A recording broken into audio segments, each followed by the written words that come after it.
at the same time, all at the same time. Hello, and welcome to Magic Mist and Mayhem, a TTRPG podcast with mostly accurate rules and inconsistent characters. I'm Alex, your host and GM, and with me are Rowan, Mark, and Joe, my wonderful players. You all stopped. How's everyone doing today? We didn't want to kill your thunder. I was just yelling. Yeah, listen, I'll probably adjust that so it doesn't sound quite so awful. I don't know why. I like last minute it was like, everyone do it, and then I realized that's awful podcast audio. Yeah, just reduce my voice to make it sound like an echo in the background. Yeah, you'll all be like echoes of like what I'm saying. Yeah. I know what's going to happen. You're going to cut this entire thing out and just do it a nice, sensible start, and you'll put at the front. Yeah, he's just going to put that at the end. I think we are on brand to have pretty scuffed intros. Yeah. Like just a little bit scuffed. Not It's like just normally you're really scuffing it on your own. Yeah. And now we're scuffing it together. That's right. Stuffing it together, the name of our new podcast. Yeah. That's our, rather than pre-rambles. That's our Talk Back podcast where we Exactly, talk that's about the what talking, happened. the talking and- cast. Yep, scuffing it together. I actually kind of like that, I'm not gonna lie. Yeah. Unfortunately, we haven't been joined today by one Purdy. It's rather odd, really.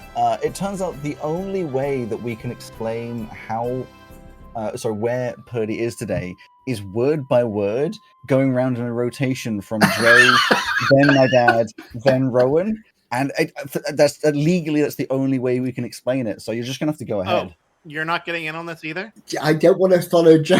You're not getting in on this, Alex? No, I don't know. You're telling me. You're doing the podcast. Okay.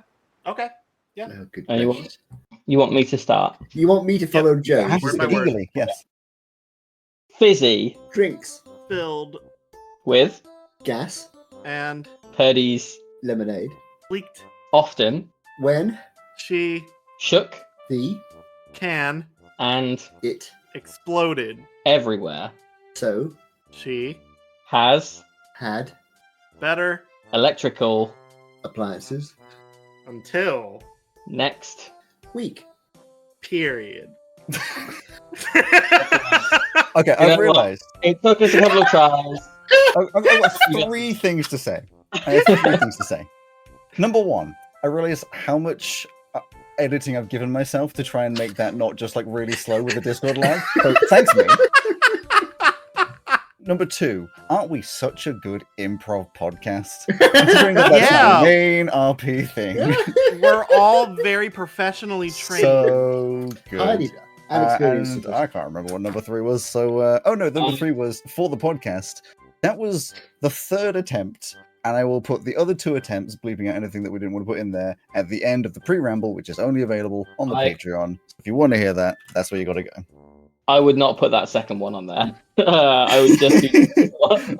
I don't think we Maybe should put I that second will. one anywhere. That would depend on the bleeping, I think. Oh, I really... Yeah. Can we have a recap? Oh.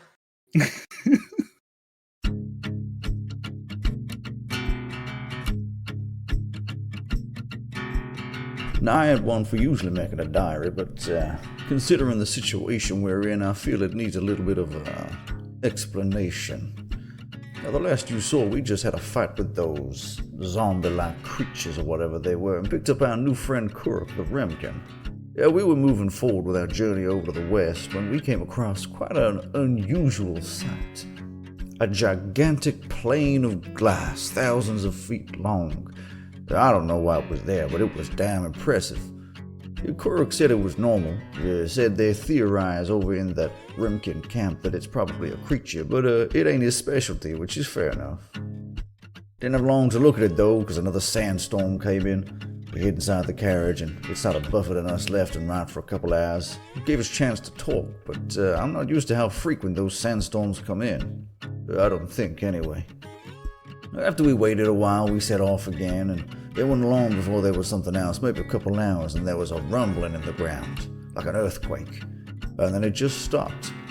I don't know what it was. I mean, we've been warned that the rumbling is bad, but Kuruk had no idea what it was either, which is quite concerning, actually, if I think about it. We moved on again as the suns were setting and came across something called the Dunnock Pass, do not pass, Dunnock Pass, something like that. It's just a big pass through a high mountain face. Rock walls on both sides, no way to navigate around, only ways to go through. Which of course we did. We were traveling through, and in the middle of this pass, rather incredibly, there's an entire oasis. A lake of water, trees to look at, and quite a nice space. Well, it would have been if it wasn't for the fact that the suns in this part of the world apparently set in about 2 minutes, so it was too dark to see shit all anyway. But we rested. Pesto took one of Niffy's cleavers and added some kind of radiant magic to it. And it's a good job too, because during the night whilst me and Niffy were watching, there was a sudden explosion of rock. It came out of nowhere. Turns out we were being attacked by some animals. These flying creatures that look like bats swarming in. These weird creatures that kind of look like apes, except their faces were wide with 4 eyes. And they got thick grey hair. Well, we started defending ourselves, of course. The captain proving why he's captain and putting every single one of them swarms into a trance, meaning they fell directly into the water, and we started fighting them Torix. And then, as you'd expect, a gigantic one came out of the darkness, and now we got that problem. Well, anyway, I should probably get back to it since we're in the middle of that fight right now, and I think I'm about to get hit in the face with a...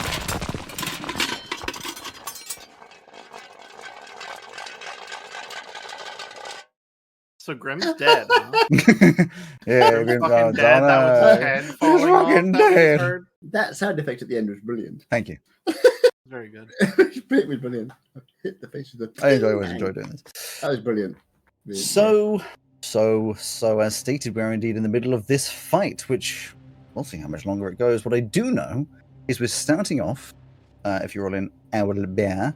As if I would You not isn't be it? in Owlbear. I mean, really. Well, it's a good job that you're not first.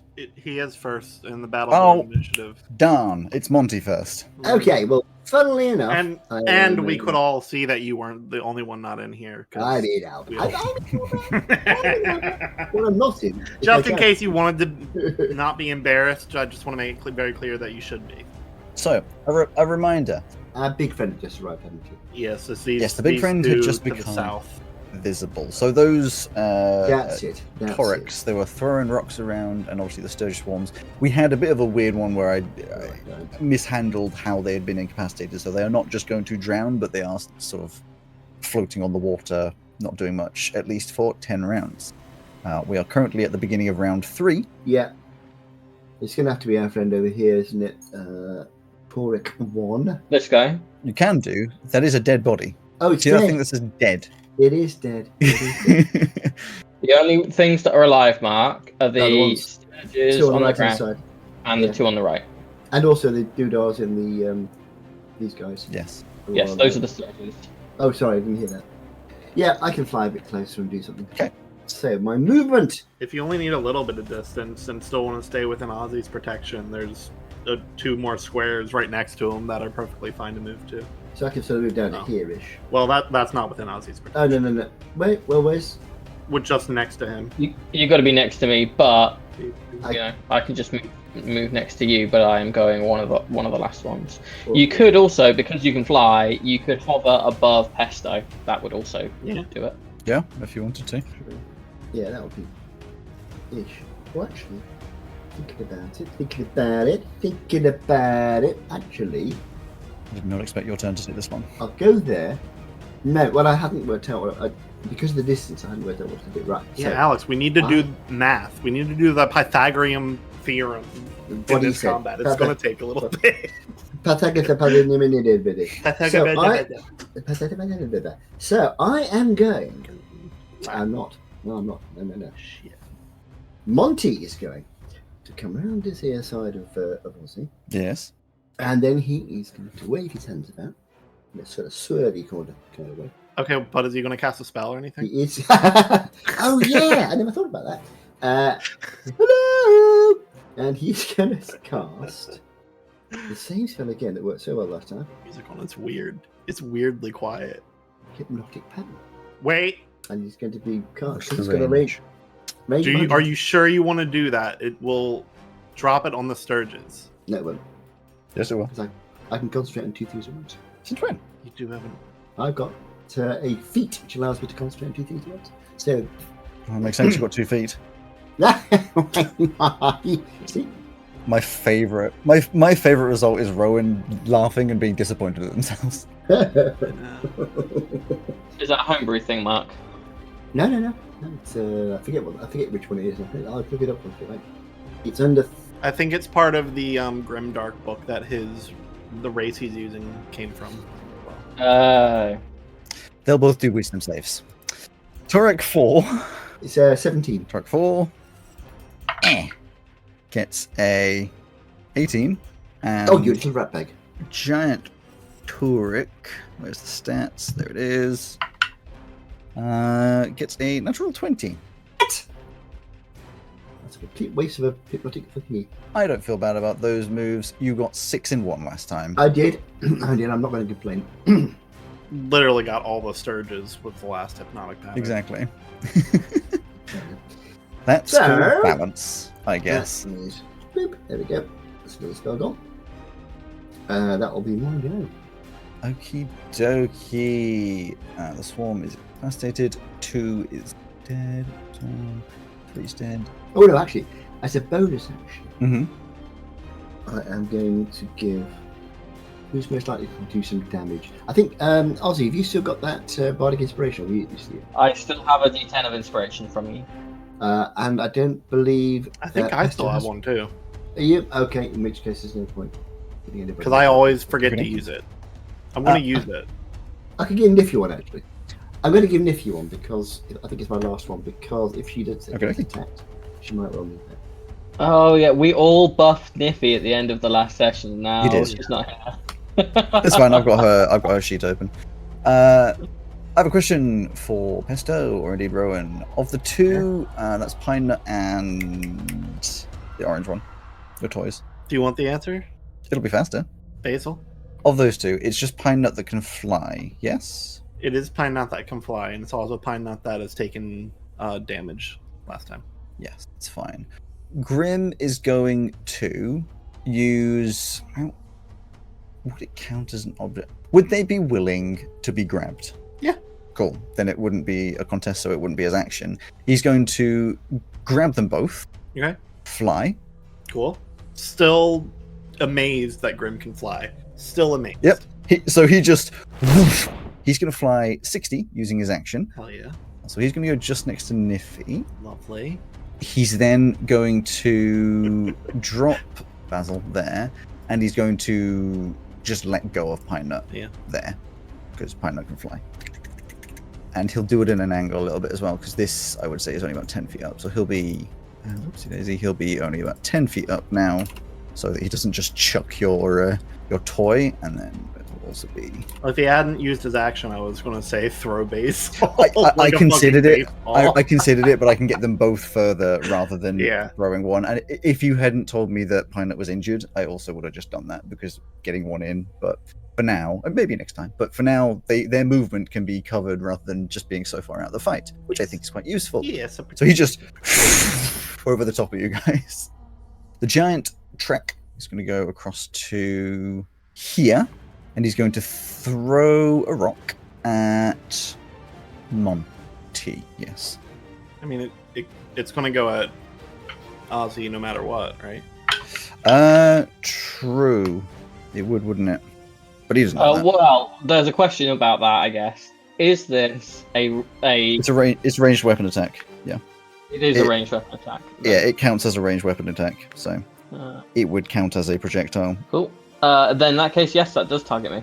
Cool.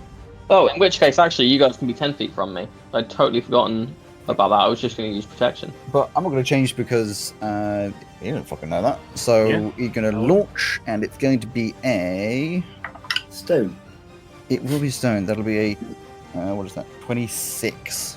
Yeah, to hit. I don't know what your AC is right now. It's 22, but I will use my reaction instead of protection, which is what I was going to do, to embody the dreadnought and make it 27 for the rest of this round. Become a big boy. Still think 27 is far too high for anybody to be able to achieve. Pretty crazy. So this rock comes flying across the distance and just impacts into your shield, I guess. Yeah, I think because I'm doing something, it will it will sound, and for a moment it might even look like a rock smoothing into being a cannonball, impacting on the side of a ghostly ship. That it leave a mark. It just sort of passes through and lands kind of like skids on the other side of me from my shield. Yeah. You're so spooky. It's then going to throw a second rock at... I very well remembered about that, Rowan. I had totally forgotten. We'll go for Grim. Okay. Let's use this dice. Ugh. That's a natural freaking 20. Oh boy.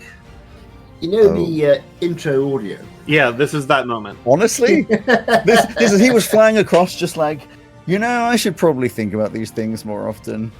Carrying a couple toys under his arms. Just... Genuinely, though? He's resistant to a few things, though, right? Yeah, he will take half of this because it is not not magical. Okay, so he would be taking 72 damage. Holy fuck. Actually, He instead will be taking 36, which is still insane. Alright, yeah, Joe, I'm not leaving your side. Like that, you can be within 10 feet. I'd like to point out, if that had hit me, it would not have killed me. I would have been fine. Unless somebody had sneezed at me, which I guess I'd have fallen over. That's crazy. So 36 damage. I can take exactly one of those. I mean, that was a crit. I could take one of those and have loads. Enough for you to kick me in the shins once, probably. If it were a normal crit, he would not have been able to take it, which is mad. So he's a... Yeah, it just slams into the side of him. There's just dents in his armor as he just like waves in the air a little bit, but doesn't knock him down. You just hear him go, ow! That's crazy. Gets you the damage. Crazy. Okay, it will be Niffy's turn, who is going to... if I go into her spells, she has... The lightning arrow is probably her best to use again. She also does have those two bullets, the hypnotic pattern bullet and the spike growth bullet. Yes, I won't use it right now. I'm going to use her lightning arrow. Yeah, just wanted to make sure. So, I think she's pasted as well at the moment. yes, so she gets 3 shots. So the lightning arrow, 1 bonus action. She gets 2 shots and 1 reload. Got 1 bonus action. Next time you make a ranged weapon attack, the next time. Cool. So she's going to roll to hit with a gun, which is a +8. So she's going to try and fire at the giant. Correct. She's there. And gets a very good 27. Just fires off, boom, straight into its shoulder. She then is going to do 2d10 damage. 19 plus 2 for 21 plus the electrical damage. So 21 plus, how much is it? Oh, and they do a dexterity saving throw. So the first thing is that 21. Let me write that down, otherwise I will forget. That would take it down to that. A very good shot. And then it's going to do a dexterity save, which I don't good at, which is a 10. I'm not even going to look. I know that doesn't save. So 21 plus 7. Not great. Lightning damage. Yeah, so you see this shot rings, echoes across this bowl. Bullet goes through, the shock of electricity blasting across its body as it just screams into the night. Very good for her. She's then going to... Actually, no, I think she's going to keep... She's already used a bonus, and that's fine. She's going to keep Pumpkin there because it's within 10 feet, I believe, that Pumpkin can... Within 30, they can use the reaction to do that. It's within 30, yeah, so they will stay there. Will she move? Also... Actually, yes, she's going to move as well. She's going to scuttle across here and climb down to here, so she's on the other side of the carriage so that she can't be seen by the giant Torque, because they can cover. That thing's going to hurt. Ozzy, it is your turn with your crossbow of light. Yes, because they don't seem to be coming down, do they? So I'm going to do that. Heavy crossbow with Repentant Strike. So that uses my spell attack. So that is 9 plus 9 for 18. Does not hit. Then I can use my plus 10. Is your divine, what's it called? Do you have any left? Yes, it's part of my Charm Divinity. That is a good question because it's not on there. You used quite a lot last time. Do I have my thing equipped that gives me an extra one? I do! So I will do that. Yep. Add a d6 of cold from Pumpkin, who will just sort of like breathe out some cold onto the tip of the arrow. Bolt, I think it's called in a crossbow. 17 radiant damage with a bit of cold mixed in. Okie dokie. I mean, that's not bad. It's not what you usually do, but it's not bad. An arrow firing through it, it does look injured. That is my action. For my bonus action, we don't know if healing spells will work on Grim, do we? You haven't, I believe, tried to this point. Okay, well, in that case, I'm not sure it would actually occur to Ozzy to try and heal Grim in the same way, because even though he's ship's doctor, it's not that he, like, everyone seems friendly with Grim, that's fine, but because he's not like flesh and blood, in a similar case to himself, I don't think that he'd actually like think to cast a healing spell on him. So in that case, I am going to cast Protect the Mortal on Carrick, which is Sanctuary. Okay. So people have to make a wisdom save if they want to try and attack him. Sure, I mean, he's just kind of like cowering there. He has nothing to join in on this fight, so I've just been skipping over him. Is there everything for your turn? He's muted, so I'm going to assume correctly. Yes. And we can always retrospectively. Oh, he's switched them up. Pesto. Okay, so our Pythagoras theorem boy has walked away, but I'm going to move. This one I've got to open as well. Lem 5, 10, 15, 20. So from where they are now, how far away are they? Are they within 60? Are they within 60? It's 20 and 50, 20 across, 50 up, 53. So 50, yes. Cool. And 30, just gonna put them right back there, and then this one 5, 10, 15, 20, 25. Right there, and Olive is right next to him. Interesting. Is he gonna explode? Olive can't explode. Oh no, okay. That would be ridiculous. Basil is going to go 5 more feet. And I'm going to do something that I don't think I have ever done thus far in the campaign. Because the situation has just never presented itself until now. Oh, the range of touch. Fuck. Never mind. You're not going to do it. What was that? No. It has to be the range of touch. I was going to cast a spell through Olive. I don't have many touch spells. Oh, so the only spells you can pass through are touch spells. Yeah. See, I guess that's for now at least a balance that you don't just extend your range by sending out one of your toys. I think it's not also treading on the toes of things like the Order of Scribes wizard, which has a thing where they can cast from a different space, basically. Yeah, so the only thing I could do is Shocking Grasp, which I'm pretty sure this giant Torque is not wearing metal, so there's not a whole lot of point. Okay, toy attack time. Toy. Bear with me. Okay, Lem is going to take a shot at disadvantage. 23. Does hit. 6 damage. Harm is a little closer, but I'm sure not within 20. So they'll also be at disadvantage. That is a 19 to hit. A 19 will not hit. Okay. The other one was a natural 20, which hurts. Basil gets also a 19. Let's use the other die for Pine Nut. That's a 23 again. Yeah. That one does have sharp. So that is 8 magical bludgeoning. Wonderful. And then Olive. 17 plus 8 is enough. 2d4 plus 4. 9 acidic damage. Okie dokie. Just attack from every side as usual. Okay. And then a wicked firebolt from me. That is a dirty 20 to hit. Dirty 20 to hit. Does not hit. Oh. Well, down then. That's my turn then. Okay, it just fires off into the rock faces. Surprisingly nimble.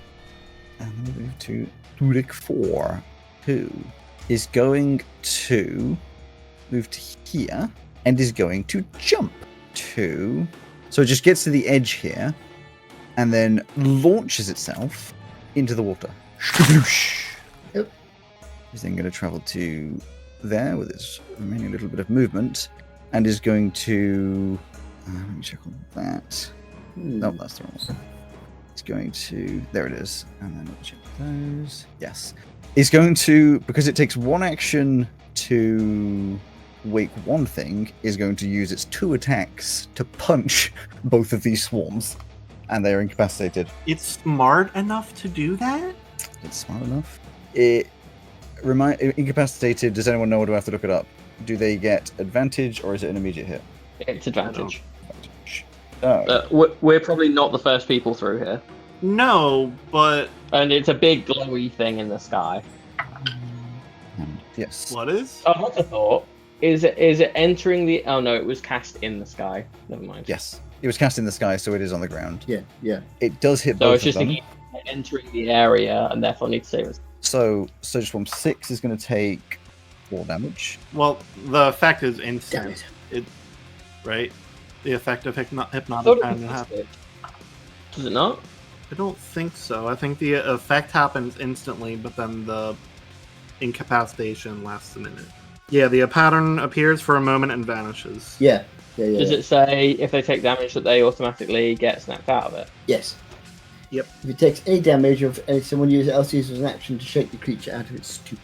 So, Sturge Swarm 4 and 6 awake. But there's, of course, Toric Falls. Go, Monty! Damn it. Kicking the idea around about using shape water to try and catch them. But You can't shape water don't when a think it's- creature is in the water, I don't believe. I can shape water. I can't freeze it. Okay, fine. Because that would be great. If I could freeze the water, they'd be stuck. Probably a little bit overpowered. But I can shape. Yeah, I can shape it, but all I can, because I can only do a 5-foot cube, I can make a hole. They'd be in the bottom of a hole of water, which would be very difficult to climb out of. Okay, I'm going to have to go with what I was going to have kicking this around as an idea. I don't think this is going to work, but I'm not really a fighter, so I am going to try something which I may or may not regret. We'll see. So Monty will sort of pass a hand in front of his face, and then put his hand out. And let me see. And Grim and Niffy are going to look like Tarex. And Toric 4 What's a Tarek? gets to say Toric. And Toric 4 is going to get a save on this one 2. because he is saving Charisma 17. Otherwise, he's going to end up looking like, let's say he's going to look like Grim. How many people can you affect at the same time with the... Anyone I can see. What are you using? I am using Seeming, which is a 5th level spell. I don't know if I've ever had to look up Seeming. Do they have to be willing? Yeah, so that's why there's a save. The only slight downside of this, it lasts for 8 hours, so it's stuck to It's 1 action. Cool. Plus 8 hours. Good save. I've literally never thought of using seeming offensively, but it's very Yeah. cool. Yeah. I'm hoping that the giant Toric will start attacking Toric 4 Okay, same basic arrangement. and stop Limbs. attacking. I mean, I could change all of us, but that it would notice if we did that. It isn't concentration? Ease concentration, I think that's okay because I've only got 1 going. In fact, I haven't got any. Yes, sir. Yeah, you have. I've got 1. I've got 1 going, but I can do 2. Okay. I am going to say that It can be Toric 4 doesn't necessarily immediately know. Well, he's seeing the transformation. 4 The Toric. giant Toric is seeing the transformation of Grim. So there is a little bit of like they would see things happening, which means they won't necessarily immediately know, but they get a little bit of an advantage. Toric 4 cannot. Giant Toric cannot see Niffy, and probably can see Toric 4, but I'll come to that when he gets to it. So there's a bit of a weird one there. For now, I was however, thinking it would yes. just depend if you can see them or not. But I'm also thinking it depends on the intelligence of the creatures and stuff. So I mean, I'm thinking the swarms. Well, we just learned that they're smarter than. Yeah, well, the Toric is, but Beta. the Sturges are now awake and right next to somebody who looks like Grim. Yeah, they were just attacked by somebody that looks like Grim. No, they were just attacked by someone that was a ape, but now it looks like Grim. But yes. But, Oh, wait. So that's your turn. That's your action. That is my action. I am. That's it, really. Okay. Stage Swarm 3 is still incapacitated. 4. Let's see if we can confuse the enemy a little bit. We'll roll to see which direction they go. Because I know what they were going to do, but I know what you want them to do. So they're going to go. Actually, let me just check that. They should not have good stats on that. 4 is going to go to 5 and awake them as their action. Also very smart. They rolled high. They do not have high intelligence. Grim, however, who looks like a Torek, you said? Yes. Okay, is going to attack. God, those numbers are now just impossible, but it's going to go down to the ground anyway. He's going to go down to the ground anyway. So he's going to fly down to the water and attack Sturge Swarm 6, who is just awoken. And that's going to be 2 attacks, which are 21 and 17, both of which hit, which means you're going to do 12 damage. Damage is damage. It's going to be that. Okay, so Sturge Swarm 6, he's just slicing through, hitting some of these little bats which are swarming around. Sturge Swarm 5. Now you've awoken seeing that, so it won't give you any kind of... No, you don't know. Sturge Swarm 5 is going to try and attack Torek 4, which means they get to roll that. And not roll particularly well, but I know they don't have particularly high AC, so that is a to hit. That they actually don't hit Torek 4, but they do attempt to attack him. They have the 1. Yep. Giant Torek's turn. Haven't skipped anyone? No, I haven't. Let me just get back to you. So this giant apish beast is going to climb part of the way down. Before it starts moving, I'm going to use my reaction to trigger a Basil's explosion. Okie I need a save against my spell save. So, dex save of 17. It gets 14. It takes 11 force damage. Wonderful, wonderful. So the explosion goes off as it clambers. So it goes 25 feet down to there, and then drops 25 feet, which means it will take just a tiny touch of damage. Couple. And then it's going to move another 25, charging past it. Can it go that way? Because your little toy's in the way. What size do your toys count as? They count as tiny, don't they? They're tiny. It can move. They can move through spaces, and here. Things can move through their space. So it's going to move to here, but it would be going out of Lem's range. Actually, Lem wouldn't. No, they can. Yep. They'd beat him with the end of their gun, and Pine Nut would also have gotten one. Sure. They were right next to him. Sure, off both of them.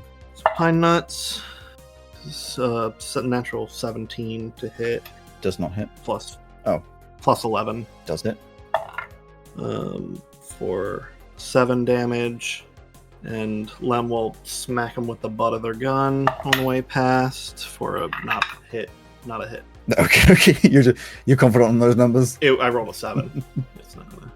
You have a plus 11. No, that wouldn't. Righty tootles. So, Tarek is then going to punch. Protection on whichever one of them it is. It's going to attack whichever one you don't protect. It is going to punch Monte. Disadvantage on all attacks against Monty then. Which means it will not hit. Just tries to punch you, and it just bounces off this. You've said before, it's like a crustacean-y slash. It's just a regular shield at the moment. It gets crusty when I do the enlarge thing. But I'll just pop it over his shoulder and shield him. And it's going to make a. You protected that. It's going to make a second attack. It was going to be one on each, but is it just annoyed that it missed Monty? Yes, it is. Monty, you're getting another, which will be a disadvantage. Hit it. It's going to be a 19. It's exactly what you need to hit. I mean, thank God for me. Terrible news for you. Not a problem. I've got my golden mask on, so it'll protect me. Punches into the shield, and it just hits with such a force that it slams back and still hits you.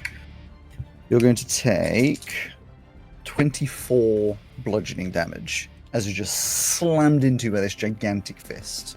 Ow. Can you please make a concentration saving throw? Oh, yeah. I have to do 2, actually. would, I guess. It might say in the rules, but you're concentrating on two different things. Oh no, Or is it just one for both? I'm not. No, because the seeming doesn't have concentration. It just is. Yeah.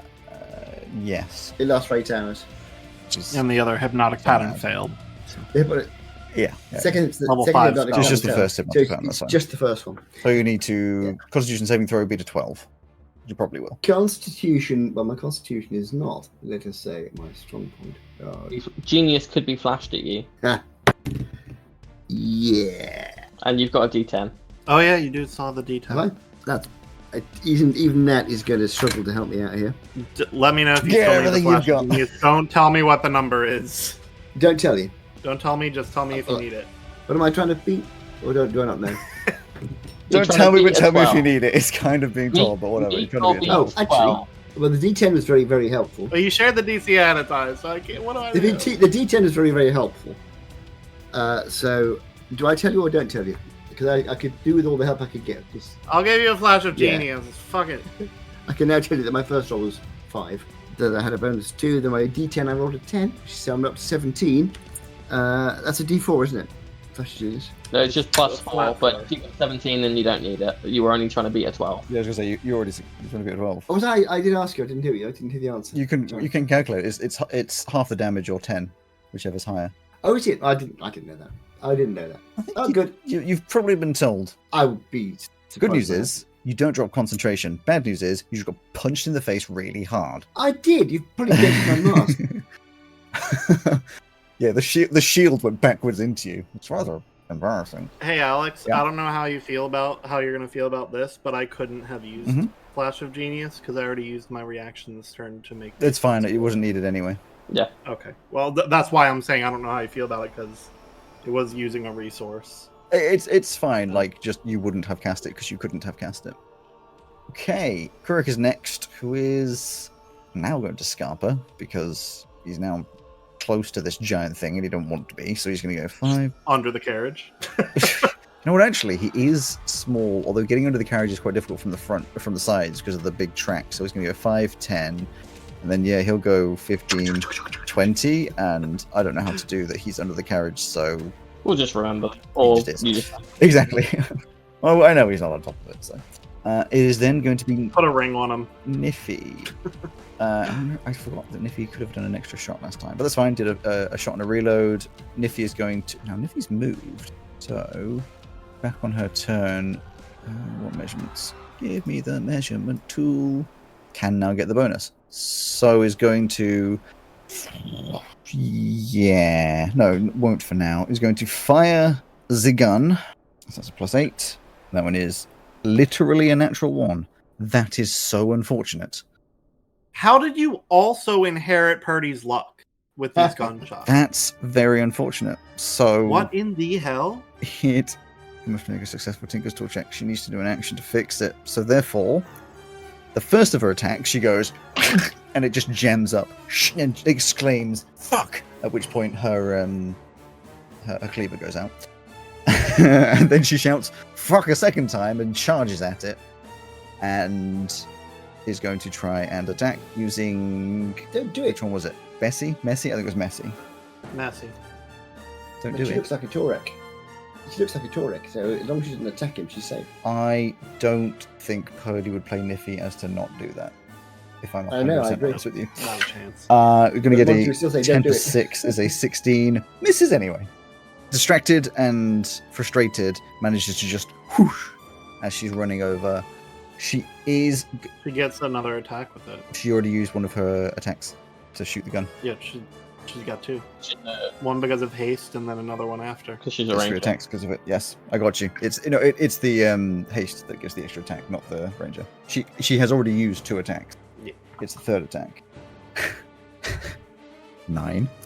She's not doing very well. That was a 3 on the dice. Oh dear. I wish I could do it differently. She will use her bonus to tell Pumpkin to charge over and give her a bite. Give the big ape a bite, which is +3 plus proficiency. You still wouldn't get the pluses, which is +7 to hit, which is a 14, which still misses. Chomp, miss, a bad turn.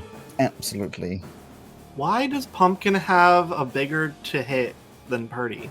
Because Purdy is using weapons that are based on, so they are based on, I believe, they're finesse. So they're based on her dexterity, and her dexterity is +2, plus. Oh, right. She just doesn't have any high stats. Yeah. So she's got a +2, +4, and Pumpkin gets a +3, +4. Because the base bite has a +3. It would be a +7 to Messy though, because it gets a +1. Because wouldn't have made a difference, but yes. Yeah, it wouldn't have made a difference, but customize it though, because she won't remember. Override to hit bonus 1. And attack bonus is also a +1. To hit bonus and damage bonus, if she ever hits with it. A shame. We move on to Sturge Swarm. 2 is Unconscioso. 1 is Unconscioso. 6 is not. 6 was just attacked by Grim. So he's going to attack Grim or Torek. Was just attacked by Grim, so it would make sense. Yeah. So we'll attack with a 7 +5 for 3. Oh, well, you know the number now. 13 does not hit. Absolute whiff. Grim gets swarmed, but nothing happens. Who is the most visibly injured out of the two of you? I haven't been touched yet. Yeah, it would be Monty. So I am going to bait and switch the captain. Oh, woo! So we'll swap over, assuming that you are willing, Capitan. Yes, indeed. Thank you. You'll suddenly just yank backwards. And that means I roll a d8. I got an 8, so because I never get to say this, I'm going to add that to my AC, giving me 30 AC. Yeah, 30.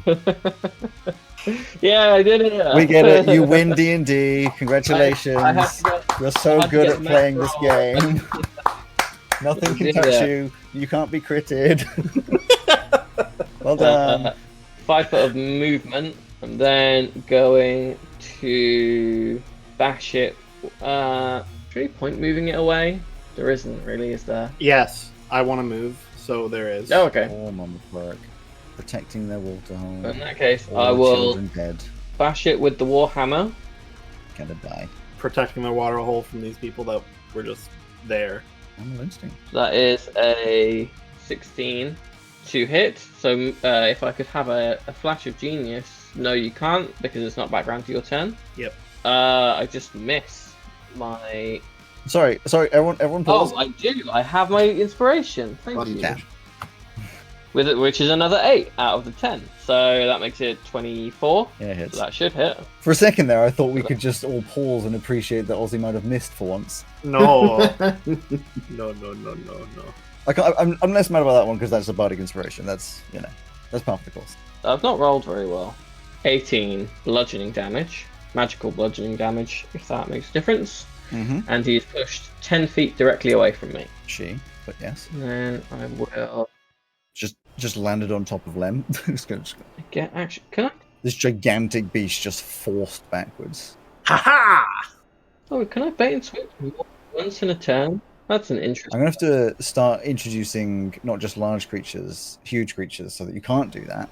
They've got to be huge. They've got to have an AC of 34. They've got to, Alex, to have a plus to hit of 26. I'm going to tell you not to waste your time, because if you do that, I'll just use enlarge on Ozzy. Okie dokie. I've got to have... Thank you for letting me know. Gargantuan. I've got to have gargantuan 20 by 20 creatures from now on. That's it. Yes. If it helps, making me larger wouldn't actually change that, because it's a weapon. Yes, you'd make it smaller, but yes.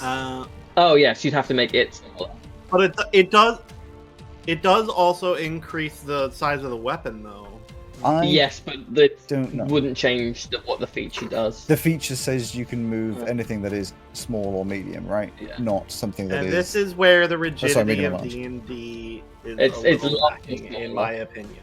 Yes, but in the current situation, it's necessary to just not let Ozzy be able to do fucking anything.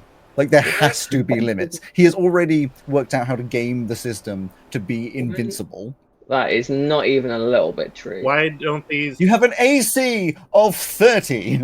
Yeah. Why don't these orcs know We have been playing around. D&D. We've been playing D&D 7 years, and I genuinely do not believe at any point in any of that any of you had an AC of 30, apart from once when I added plus 10 to every single one of your stats to do an anime yeah. fight against the gods, and even then, I'm not The convinced you gods, had yeah. ACs of 30.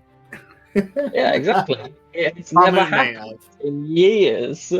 I think So- Bahamut had an AC of 32 because they had a pretty high Yeah, AC. with insane additions. I want to point out what I consider to be ridiculous additions to your stats is what Ozzy has achieved normally. I would like to check. I'd like to consult the council to check something. I am not seeing a limit to the amount of times that I can bait and switch in a turn. It takes resources, though, right? Yes, it takes resources. So theoretically, Yeah. I could blow all my resources in. Oh, one I turn. see. It takes superiority die. Yeah. Yes, which I only have 4 of, and now 3. Because there is normally a limit on you can spend 1 attack. So I could spend 2 if I'm doing 2 attacks. It wouldn't stack on your AC, though, right? But- It would replace your AC if you were to use it on yourself? I don't know. It does. I don't know. This is why I'm consulting the council, because it's never occurred to me to do it with more than once in a turn. So Battlemaster Maneuvers, as far as I can tell, doesn't say anything in and of itself because each of them are different. Bait and Switch does say you use 1 superiority dice and switch places with the creature. It doesn't Provided say. I'm at least 5 feet. Yeah, it doesn't Then say the woman's willing. that you can't do it more times. Yeah, it doesn't then say- says roll the It also superiority doesn't say die, and until your next turn, you or the other creature gains a bonus AC equal to the number rolled. Yeah. So I guess theoretically I could just do that. I mean, a bunch of times. I'm going to put 2 things forwards. One, there is nothing to say that you can't bait and switch all the number of times and have an AC of 40 billion. That is tipping slightly further into extremely unfun. If it helps, I wasn't gonna add it to me again, but but good. But you know, for the future, I guess if we fight, Like, if you want Okay. to use the system as such, because you do that with a lot of other things, you know, it is rules as written. I'm not going to just be like, the rules are different because I don't like it. But I'm not going to hide that I don't like it. If it were me, I would say that only one of the AC bonuses can be applied. yeah, I'm gonna look it up because I agree. It's not a good thing to do at the table. I think unless there was some part of some massive cinematic thing that was going on where it was like, yes, we all think this is cool, but it's just never occurred to me. Yeah, that is odd. It's very ambiguous. But this is like something that's been in the game ages. This isn't. Yeah, this is like a This early. hasn't changed. Battlemaster. This is like original 5e. Hmm. Yeah. Although was Bait and Switch added later? I I don't don't think so. know. Sorry, that's musings. Okay, so I'm going to That's a game theory. here. No. It's fine, it's not going to Yes. matter much after the next, like, however many months. And I will. Yeah, that's a good point. And I will use my bonus action to hit him again, but I don't Oh, get all really? my It's a extra her. bonuses. My apologies. That is not going to hit. That's 16 to hit, Crazy. so that will not hit. Actually missed. That's mad. Action, bonus action, some movement, no more movement. That's it. Name more movement? A big fishy feet slapping around. Pesto. I'm actually going to do some Namor movement on my turn here. I'm going to go 5. You splash And- into the and- water. Yeah, water won't slow me down because of the life life vest cloak that we all have. Can you, so yeah, you just swim through it, wouldn't you? Yes. Yeah. And I think I was measuring out here. Yes. Like so. 15-foot cone. I'm going to use Burning Hands.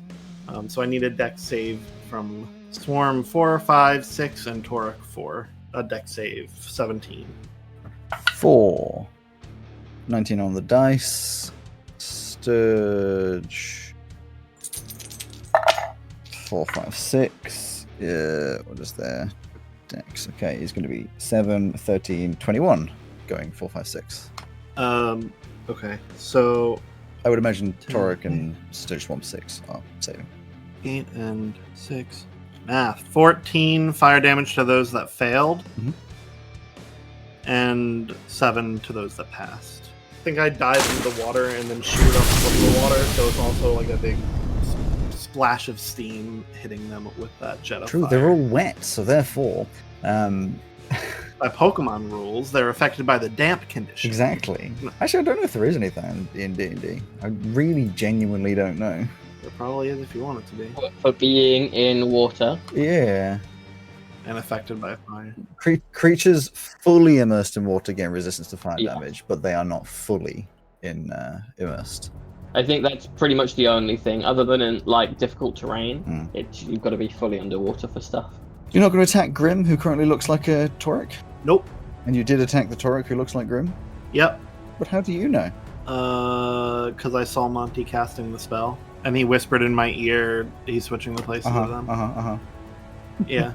So all of them should know because they saw you casting the spell. I see no problem with that. I mean, depends how smart they are. I'm confused at their intelligence, so yeah, maybe. Pine Nut's gonna drop 20 feet down. Where the fuck is Pine Nut? Actually, Actually? I don't know how that works, actually. Oh, how what works? They moved 5, 10, 15, 20. They moved 20 and went So what? down 20. Yeah, they went 20. How low can they get if they move 20 at that level? They can go across 35 squares and down 20. How much further? So to get to the height of the Torek, from 50 feet up and 20 over. Well, they need to go to be at least 10 feet in the air, Is that possible? because then they'd be at the head level. So they need to go down by 40 feet. So they're going down by 40 feet. That means they can travel. Over by 20. You said they have 40 feet of movement? Yeah. You could go 15, not 20 feet, Okay. unfortunately. Nope.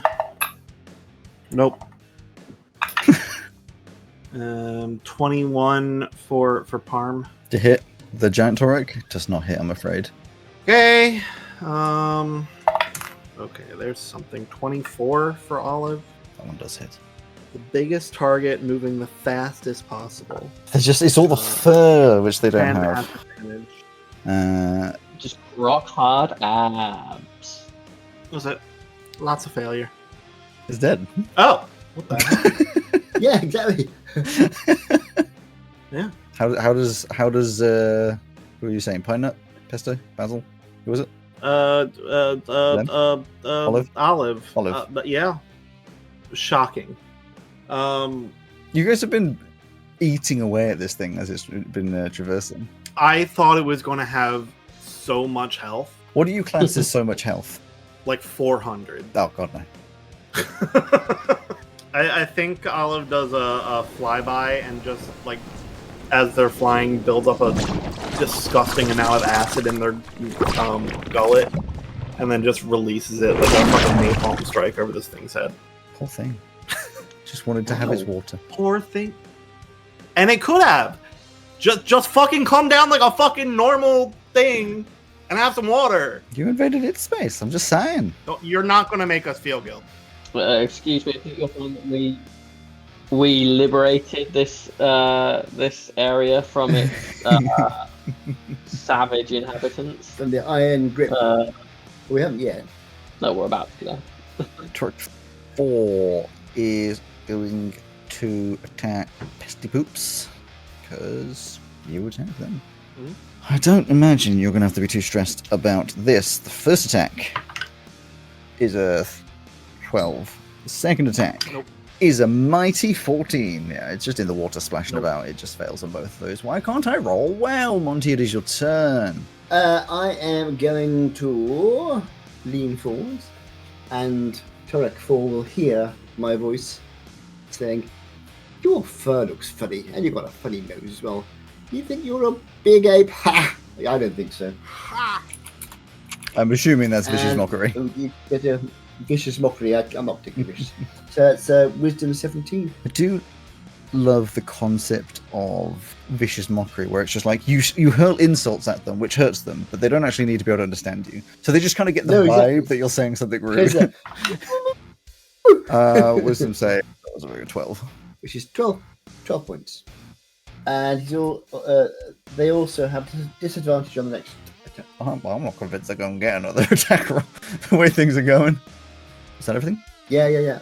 Bonus? My only bonus I can do, I could I could actually give my final bardic inspiration to Ozzy. You're doing brilliantly. Get out there and win. Be inspired. I'm very inspired.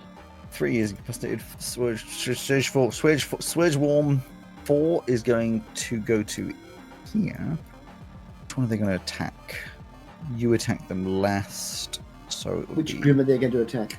Exactly, but Pesto attacks them last, so Pesto, again, not convinced you're going to have to be worried, unless I roll How are they attacking? high. 17. I'm in my natural element of water. Yep. No, that misses. 17 misses. They're just swarming around you. I will say, actually, they're going to inhabit your space. I'm just going to put them side to the side. Yeah, all right. And just be swarming around you. They do not Okay. hit you. I am underwater, if that helps.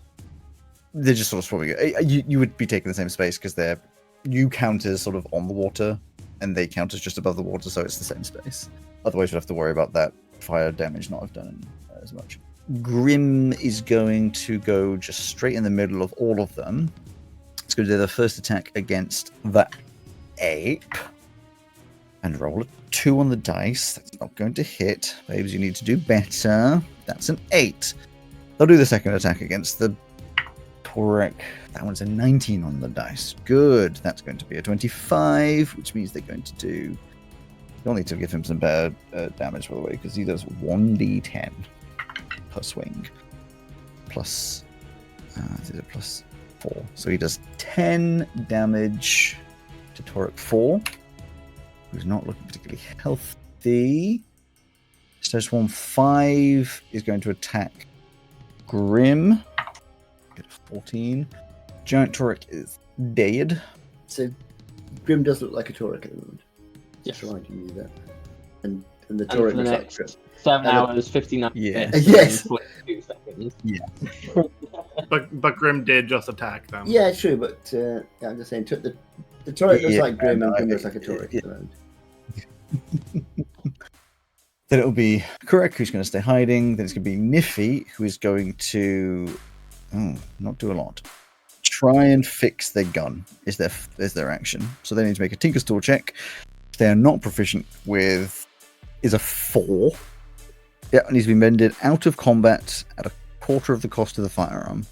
The gun, she just like you watch Pesto as over in the corner. You see Niffy just like, I've got to fix this thing, and she just like I'm not watching anything. just smacks I'm it. formed by bats. She just like smacks it, and just like the somewhere in the middle, just like ever so slightly bends and cracks, and she's just like, shit.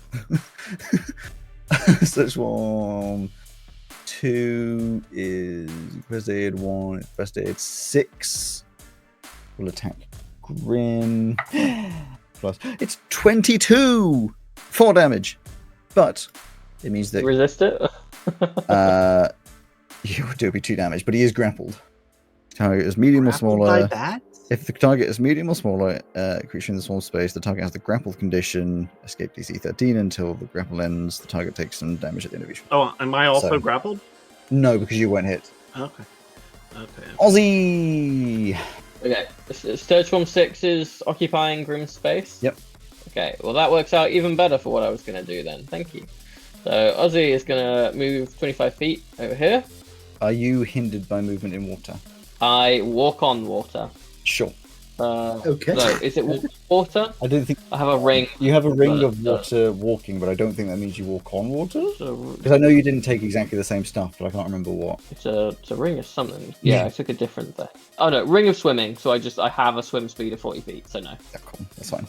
No. So Ozzy, I think, while he's in his element in the fighting, there's been a lot happening. We've split off into lots of different groups. It's still been dark. So I actually think that Ozzy doesn't know. He knows that there is something, or has been something, about Grim and the Torek, but at the moment he doesn't know which one is which, and he knows that he doesn't know if that's going or not, because I don't think we've ever seen you use seeming, and Yep. No.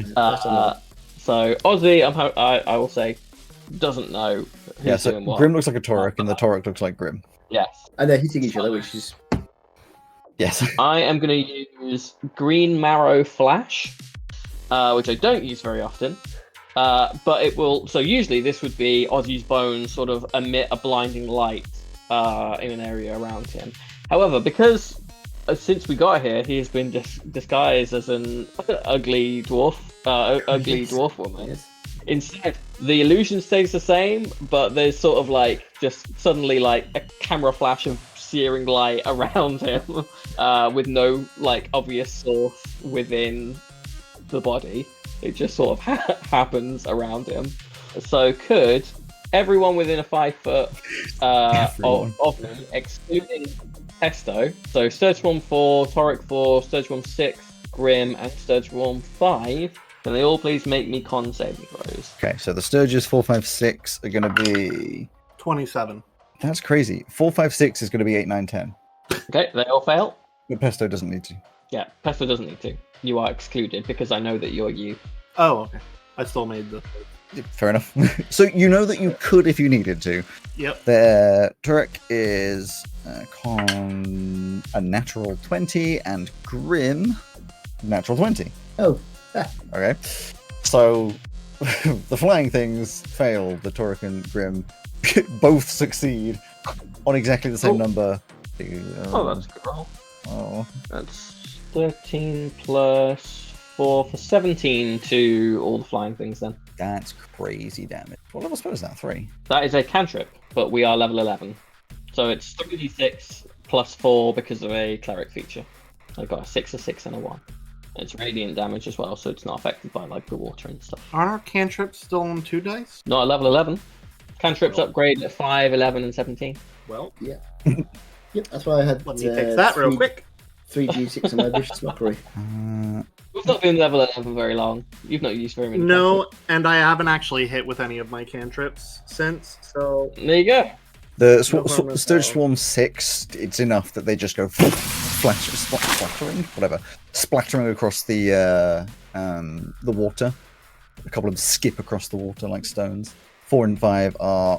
There's not many of them left, but they're still there. The Torek and Grim, or as it would be the other way around, both appear to be unaffected. And this is where I wish the old action surge hadn't been changed to new action surge, because it would have just let me do it again. But unfortunately, we have new action surge. I'm balancing.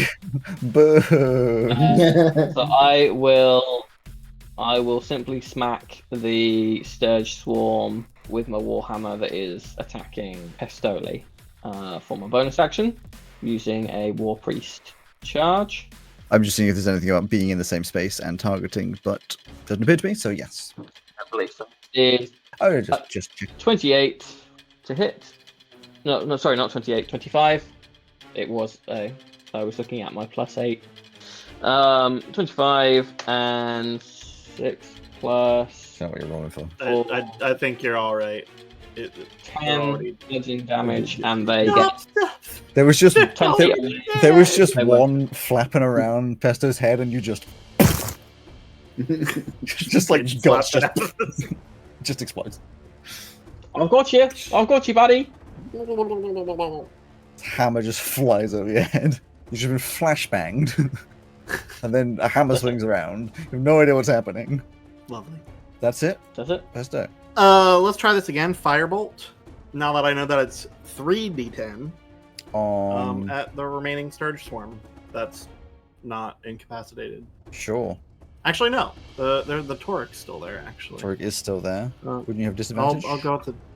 Yeah, I'll aim it at the Torek. Is it? I still have Monty's Bardic Inspiration, so if it's low, I'll. And you can flash your genius. I could. Okay, so that's fairly low. So it's a D10 Bardic or a D8? A d10. Cool. That's a 10. So Wow. 14 plus 11. Firebolt right out of the gauntlet. Okay, well, can I roll? You're welcome to. It just had 1 health. It looks like Grim. You hesitate for a second because it's weird to point your gauntlet directly in Grim's face, but you're like, oh yeah, that's the bad one, and then weirdly there'd be like an explosion of blood, even though it's Grim who doesn't do that. So Well, it's fire, so I don't know that there would be much blood. True. It would just be a lot of Ozzy burnt hair smell, which we also wouldn't expect from Grim. Ozzy for a second was like, now, did Pesto just switch sides and murder Grim? Or was that in fact the bad one? Oh my god, one of them disguised themselves as Pesto! It's an illusion! Now you must kill Pesto. Easily done. Well, While not surrounded by toys. yeah. When surrounded by toys, he'd be the hardest of you all to kill. That's not true, because Monty can just go incorporeal. So I wouldn't be able to do much back to you, but you'd struggle to kill him. Yeah. Oh, I can just. You still take damage when that happens, though, don't you? No, you can phase out. I can phase into a different plane of existence. Take damage if he reappears inside of something, but I don't believe you can be hit inside that form. Pine Nut's going 20 more feet down. Sure. Fluttering across and down. 18 for Lem to hit Sturge Swarm 5. Yeah. 8 magical bludgeoning to Sturge Swarm 5. Lovely. What does... Was that Pine Nut or Lem that you just did? It was Pine Nut. That was Lem, who just pulled out their gun and went... For this case, because it's a Sturge Swarm, they get out like a tiny little minigun and just getting rid of any of them left. They all drop out the sky. No, on theme, they pull out a miniature cannon from Parm's ship that they're borrowing and fire that, and it explodes in the swarm. It's one of those, again, you zoom in and it's like, fire the cannon! It goes over, zooms in on these bats that are just and from the outside it's... Yeah.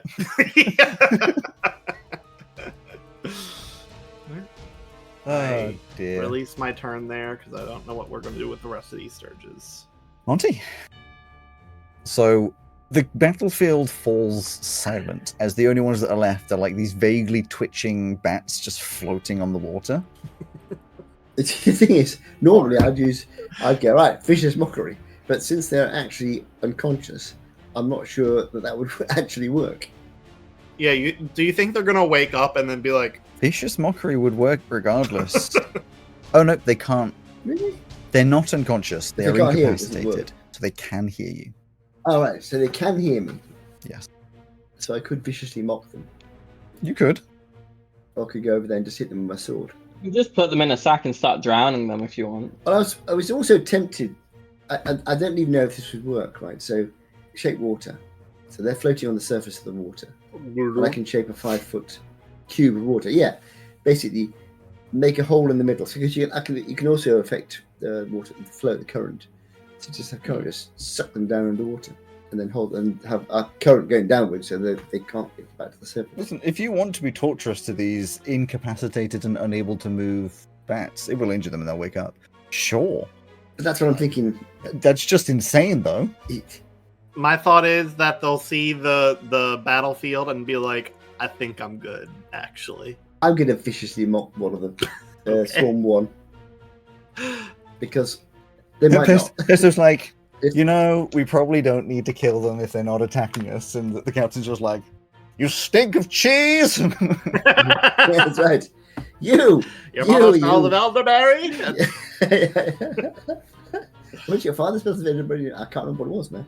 Yes. Your mother smells of elderberries and your father was a hamster. Yes. That's right. But I think the other way around. Your father was a hamster and your mother smelled of elderberries. What's the airspeed of an unladen sturge? African or... You have to rate it to gel to be funny. African or European? Carmanthian or Ectian? I guess if you were going for continents, it would be West or East continent, because there's only 2 continents. They aren't named. Anyway, murder these things. West continent or East continent? I'm going to get viciously mocked in Surge Swarm 1. Yeah, I don't think it can make a save. It's incapacitated. I think they still make a save. I think they... actually, no, yes. Just not I think they can make saves. saves. Right? They couldn't make a dexterity, but they can do a wisdom. They can make like mental and constitution Do you know what? saves, but It says incapacitated, can't take actions or reactions. Doesn't say they can't take physical saves. Weird. Oh. Don't have to worry about it right this second. They can make the wisdom save. They're so wisdomous. That's a 16. That's actually not bad. Which is not bad. Unfortunately, they needed 17. It's one I less. didn't say it was good enough. It's not bad. That's only a 9. Interestingly, if it's just actions or reactions, then they could move. No, they're incapacitated. Yeah, but if that just says just- they can't take actions or reactions, it would normally say if they can't move. Yeah, that's true. Although, I mean, incapacitated. Oh, no, normally yeah. You can't. yes, in fact, 100% that is true. They can move because under paralyzed, a paralyzed creature is incapacitated and can't move or speak. Eh. So they can move. I didn't realize this whole time. What the fuck You've does gained- incapacitated mean? No. It has a speed of 0. That is a specific trait of this incapacitation. Hypnotic Usually, pattern, yeah. incapacitation they can It's move, it's incapacitated and a speed of 0. which is probably why so- you probably said they had a speed of 0, which is why I wasn't moving them. But yes, Yeah. regardless, it takes the damage and is no longer incapacitated. And I am going to. Okay, you splash into the shallows of the water. No, I'm not. I'm a bit above the surface of the water because I've got my flying boots on. You all just won't let me have anything. Snow Swarm 3 is incapacitated. Grim, I don't think they want to attack something that can't attack back. I'm going to be real. Yeah, Grim and I are like, what's happening? Yeah, like, I don't think we need to. Do we? Like, Yes. certainly they They would just. They're going to wake up in a few seconds.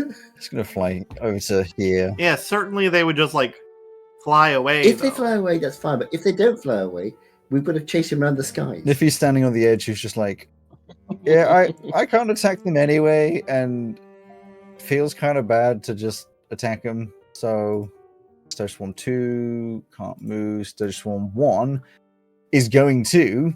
Attack Monty because I'm right next to them, or run away. Yeah, they're going to fly away. What the hell do you think are they going to? Of course, they're going to fly away. And take over there. They're a swarm of bats where everything is dead and they couldn't move. They're going to fly away. Good. Ozzy, how are you going to murder these two? What do you want, Captain? Are we killing them? No. If they're flying away, that's fine. Let them go. Those ones aren't flying away. Give them a poke or something. Can I just break concentration. Yeah, free action. Can I do it any time? I believe you can do that at any point. I don't even think it has to be your turn. I'll break concentration. Probably got to be on your turn, but I mean, we'll just wait until it goes around. I think it's a free action, but you can It's still on my do turn. free actions I don't know. on your Never done turn. Otherwise, it. it's free I've never action. done it on purpose before. It takes time to stop thinking. A voluntary end. You can stop concentrating on a spell at any time during your turn or another creature's turn. No action, bonus action, or reaction required. Okay, so I can do it anytime. Oh, wow, Just literally whenever you want. Yeah. that's interesting. Well, it makes sense because you're just not concentrating anymore. You just stop it. Like it does not take a resource to stop doing something. I'm sure The little In this symbol case. monkey in Monty's head stops. Exactly. Yeah. I shall stop concentrating and instead say, "Fly away now." I'm sure there's applications. Yeah, I it's those haven't rolls. thought about. Are just slowly greening themselves out of the water. But obviously it's not their turn yet. So Ozzy. I'll hurry them on their way by going over here and doing the Green Marrow Flash again if they want to make con saves. Sure. Do they want to make con saves? Probably not. That is an 18 and a 3. 2, Is 3, this 8, and a mutiny? 3. Ozzy disobeying orders? I was told to give them a poke. The one that got 3 takes 15 radiant damage. Okay. Yeah, Ozzy's just going to flash him. I'll use a War Priest charge to hit the other one Okay. with my Warhammer. 16 to hit. Yep. 6 damage, and they're pushed 10 feet out into the air. I'll move them diagonally directly away from me. Okay. I see it. Pesto? Nothing. Well, actually, Just climb out of the water, climb out the sodden. water. Collect my toys. And I'll mend Pine Nut a little bit. Sure. Monty? I'm going to stay where I am for the moment, just in case they don't fly away. But I'm going to. I tell you what, I'll. What's the word? Hold my action. 2. If either of the Sturge swarms make an attacking move, I will. I don't have to say what I'm going to do, do I? Yes. I should viciously mock. If any of the 3 attack, I shall do so.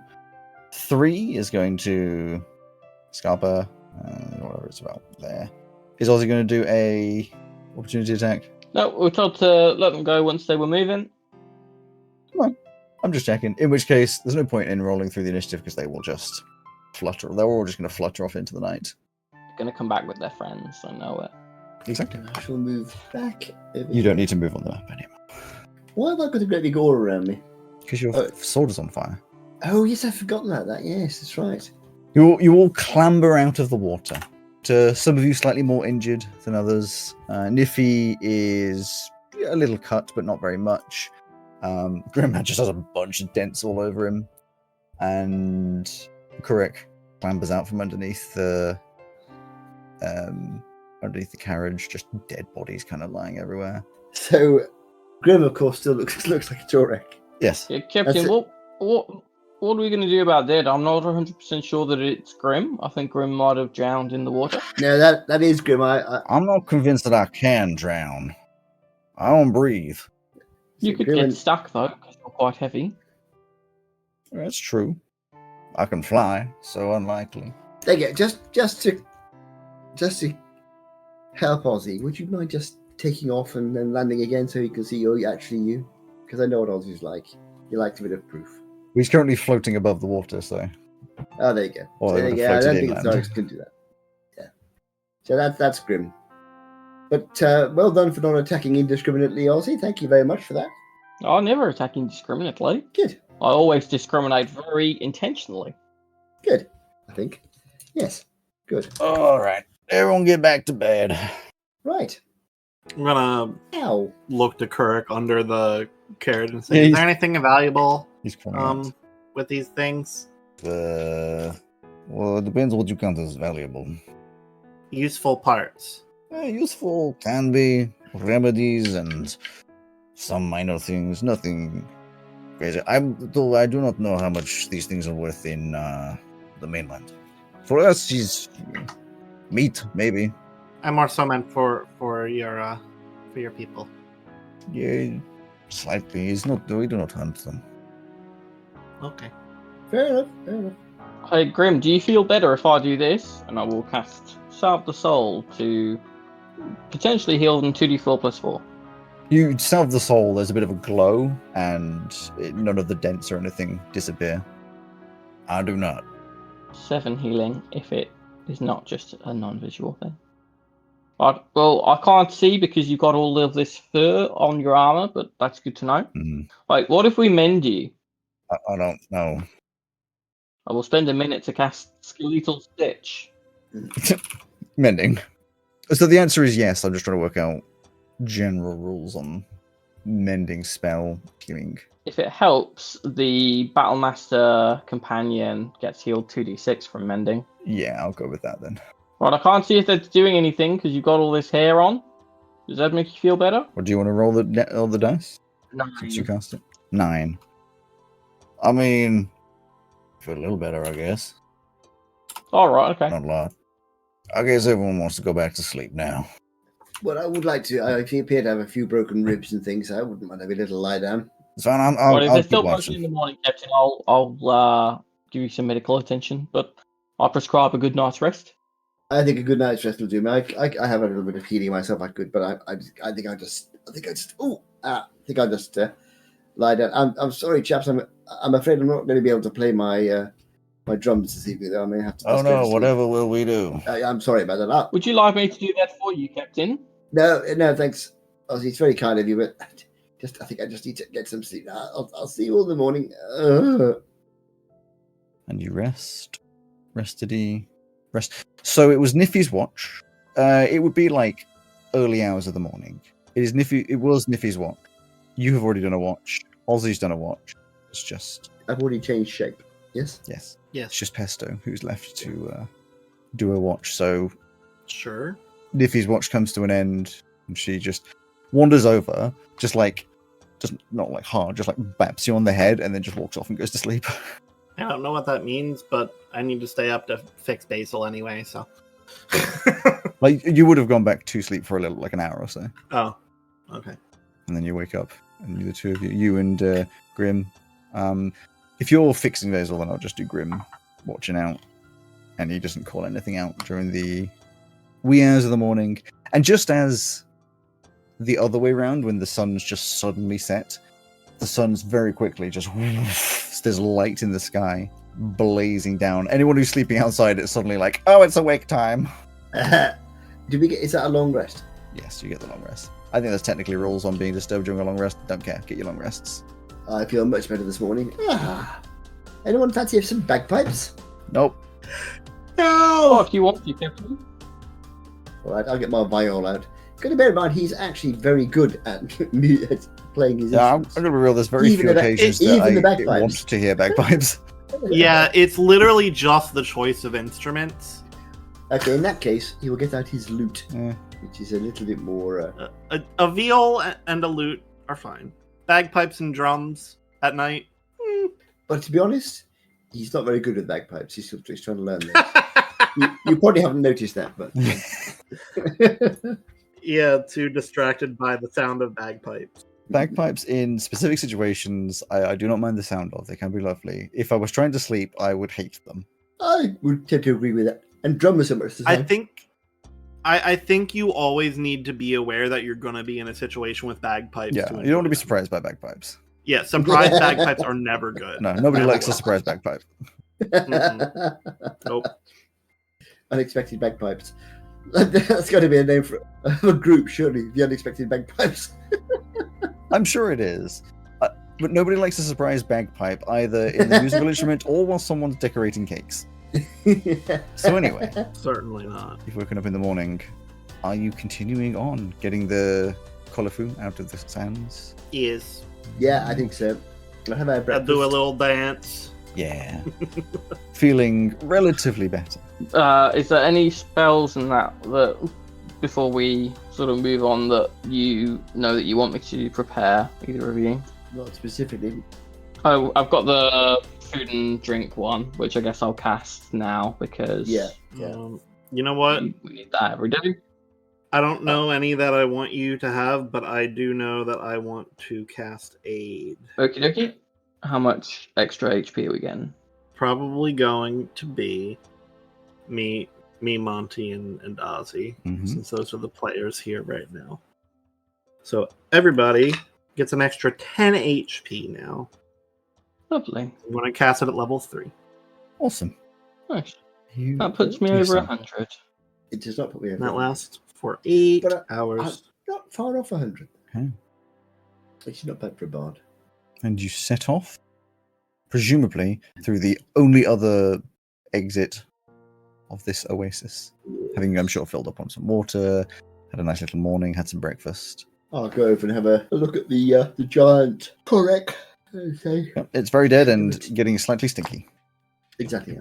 You shouldn't have attacked us, you silly thing. Oh well. I hope wherever you are now, you're happy. Oh, do you want me to get rid of all of this water, Captain? Because I can have a good go at that. Rid of the water. No, I think we. Oh, should yeah, leave it here. so something like this doesn't happen again. No, I think it's only fair that these local fauna and flora should have their water. I feel a little guilty at killing them, to be honest, but kill or be killed. It's a hard world. Okay, all aboard. You get into the carriage and set off through the other. As before, it's quite a thin passage, obviously enough for your carriage. As you pass through, winding a little bit, and eventually just come out the other side.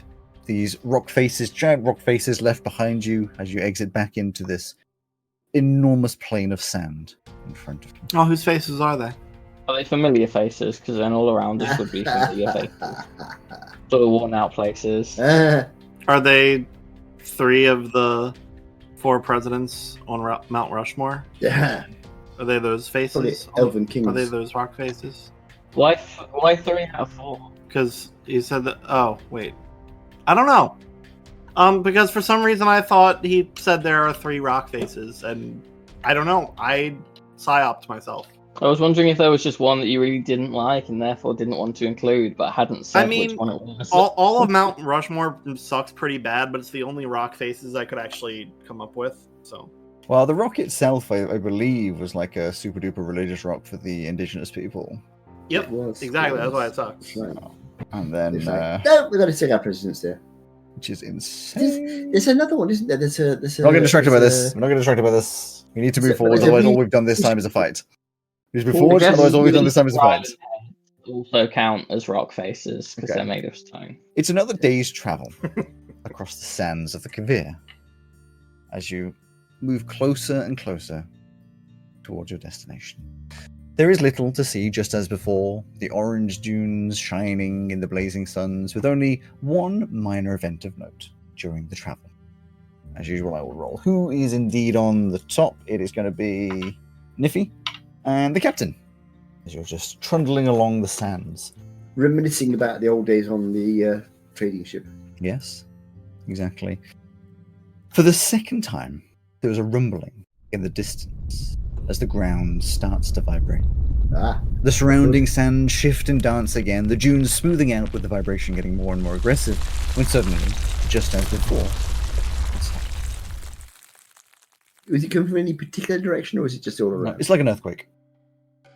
I would get my telescope, which I don't have, and look. I'm going to put my hand like that, pretend I've got a telescope. Niffy has one, look, but yes. But even better. And look at the... Do an investigation. Look at the horizon to see if we can see anything.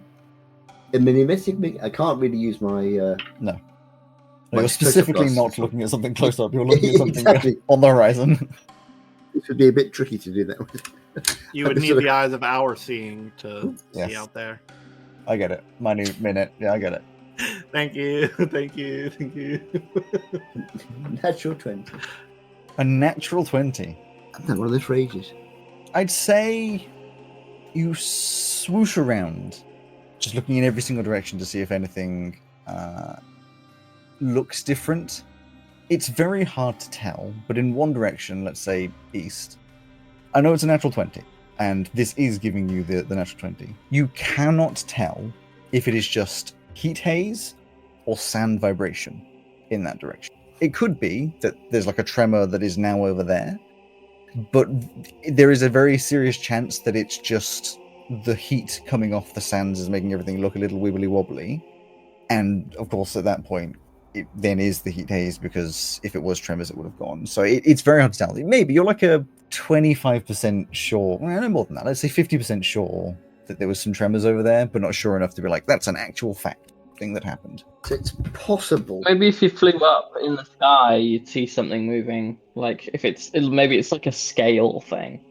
Like if you go high up, bird's eye view, maybe you'll see like things moving all together. I could try, but by the time I get there, because I can only move 30 feet in 10 seconds, by the time I get any sort of height, it's 6 seconds. Stopped. 6 seconds. Actually, you can do 60. I mean, but it might stop in the localized area, but if you're high up and it's a thing moving around, then you might get fine.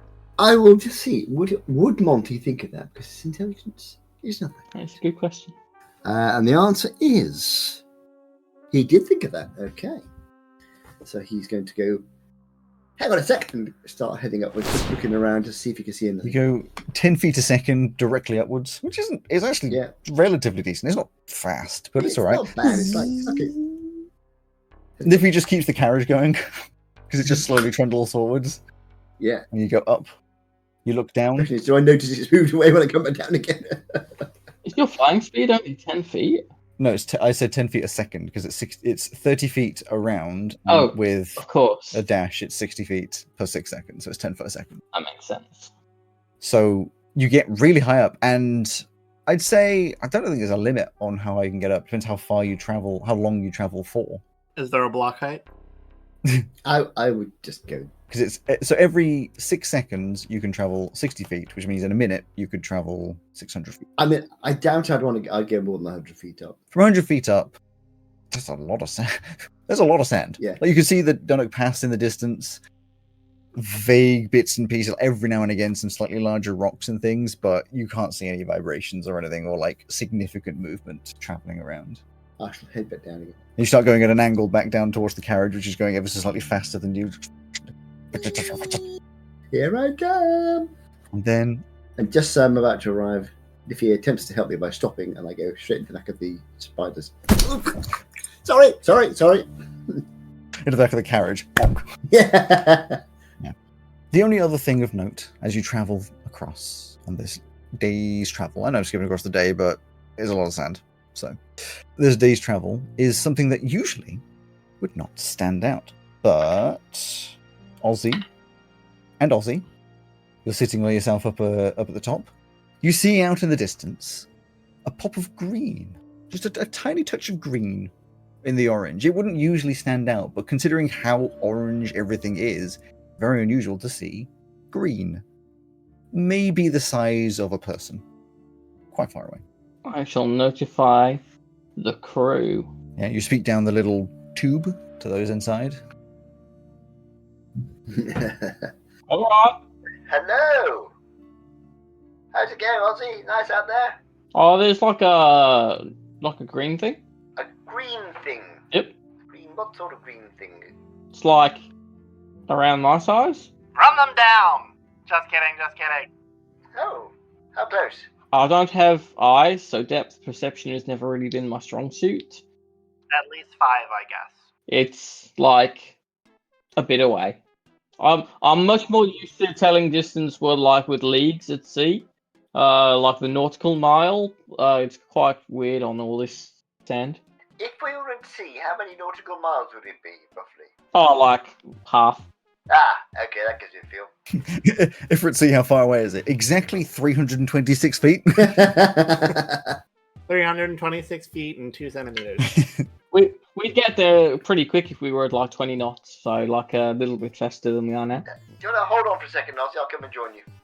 Yeah, So- pop out the back, come round. Back. Didn't even need to stop, actually, because I can fly around. Yeah. I can acrobatic my way over there. Open the doors and hop a bit up on. And the rest of you shut the doors really quickly because you haven't got your protective suits completely on. Yeah, you pop around. Toddle across and how far away is it? You say about Half a nautical mile. half a mile-ish, which is a bit over half an ordinary mile. Is it roughly in our direction, which way we're going? Off to the front and right. You see, last time... It's probably a bit closer than half a mile, but fine. Oh, there, we did say... You would think it's closer to like 0.1 of a mile. It does the if I start flying forwards, do I go faster than the carriage? No. About the same. No, carriage at full speed has a lot of momentum going with it. Fair enough. Okay. You could accelerate faster than it, but as it's going, no. Fair enough. Because I was going to fly ahead and have a look. But let's Use a head telescope. towards it with. That's a good idea. I've forgotten the telescope. I don't have a telescope. I'll go back inside again. Give me a perception with the telescope. That's fine. You can if he's got a telescope. I imagine the telescope just stays up on the top because why would it go inside? That's a good idea. I will help How? Oh, helping. by taking a help action. And how? What are you doing to make it helpful whilst he uses the telescope?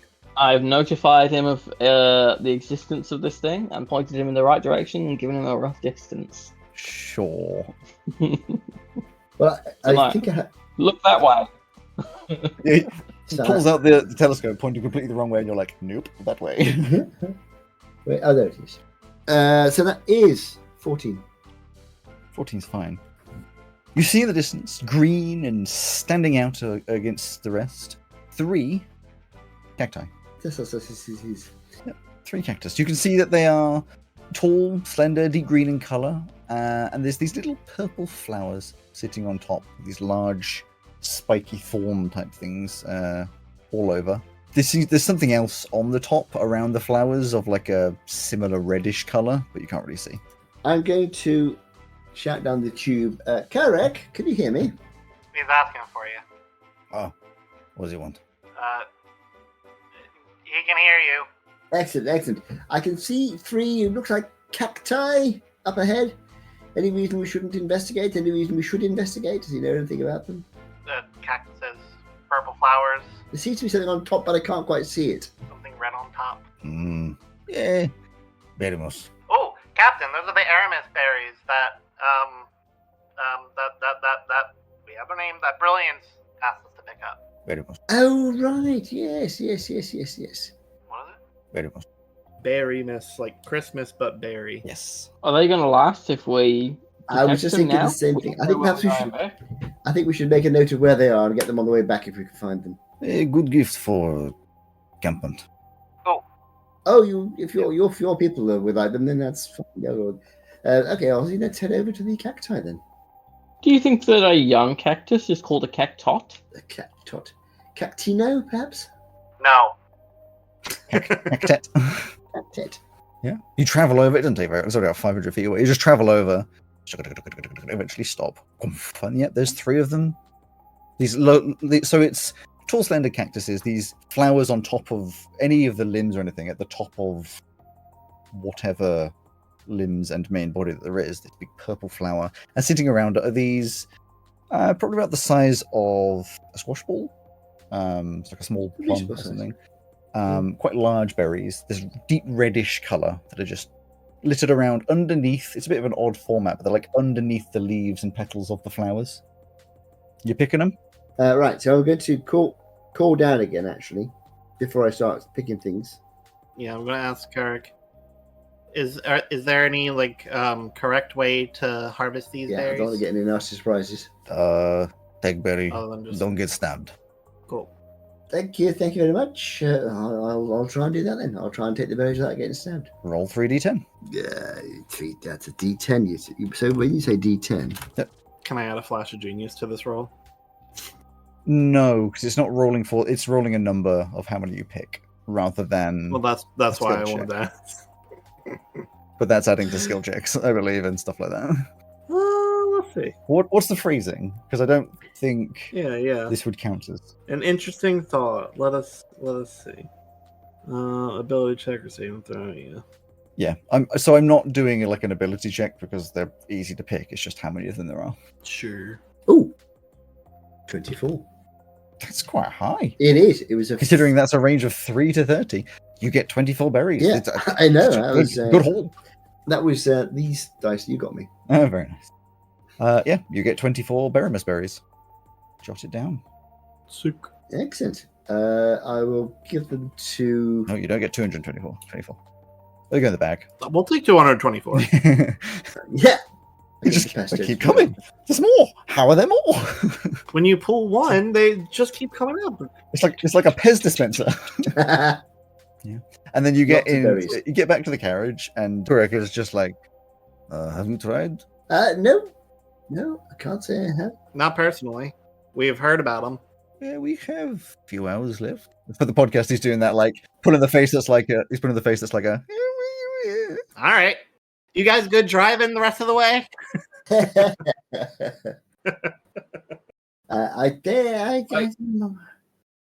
Right, Kuruk.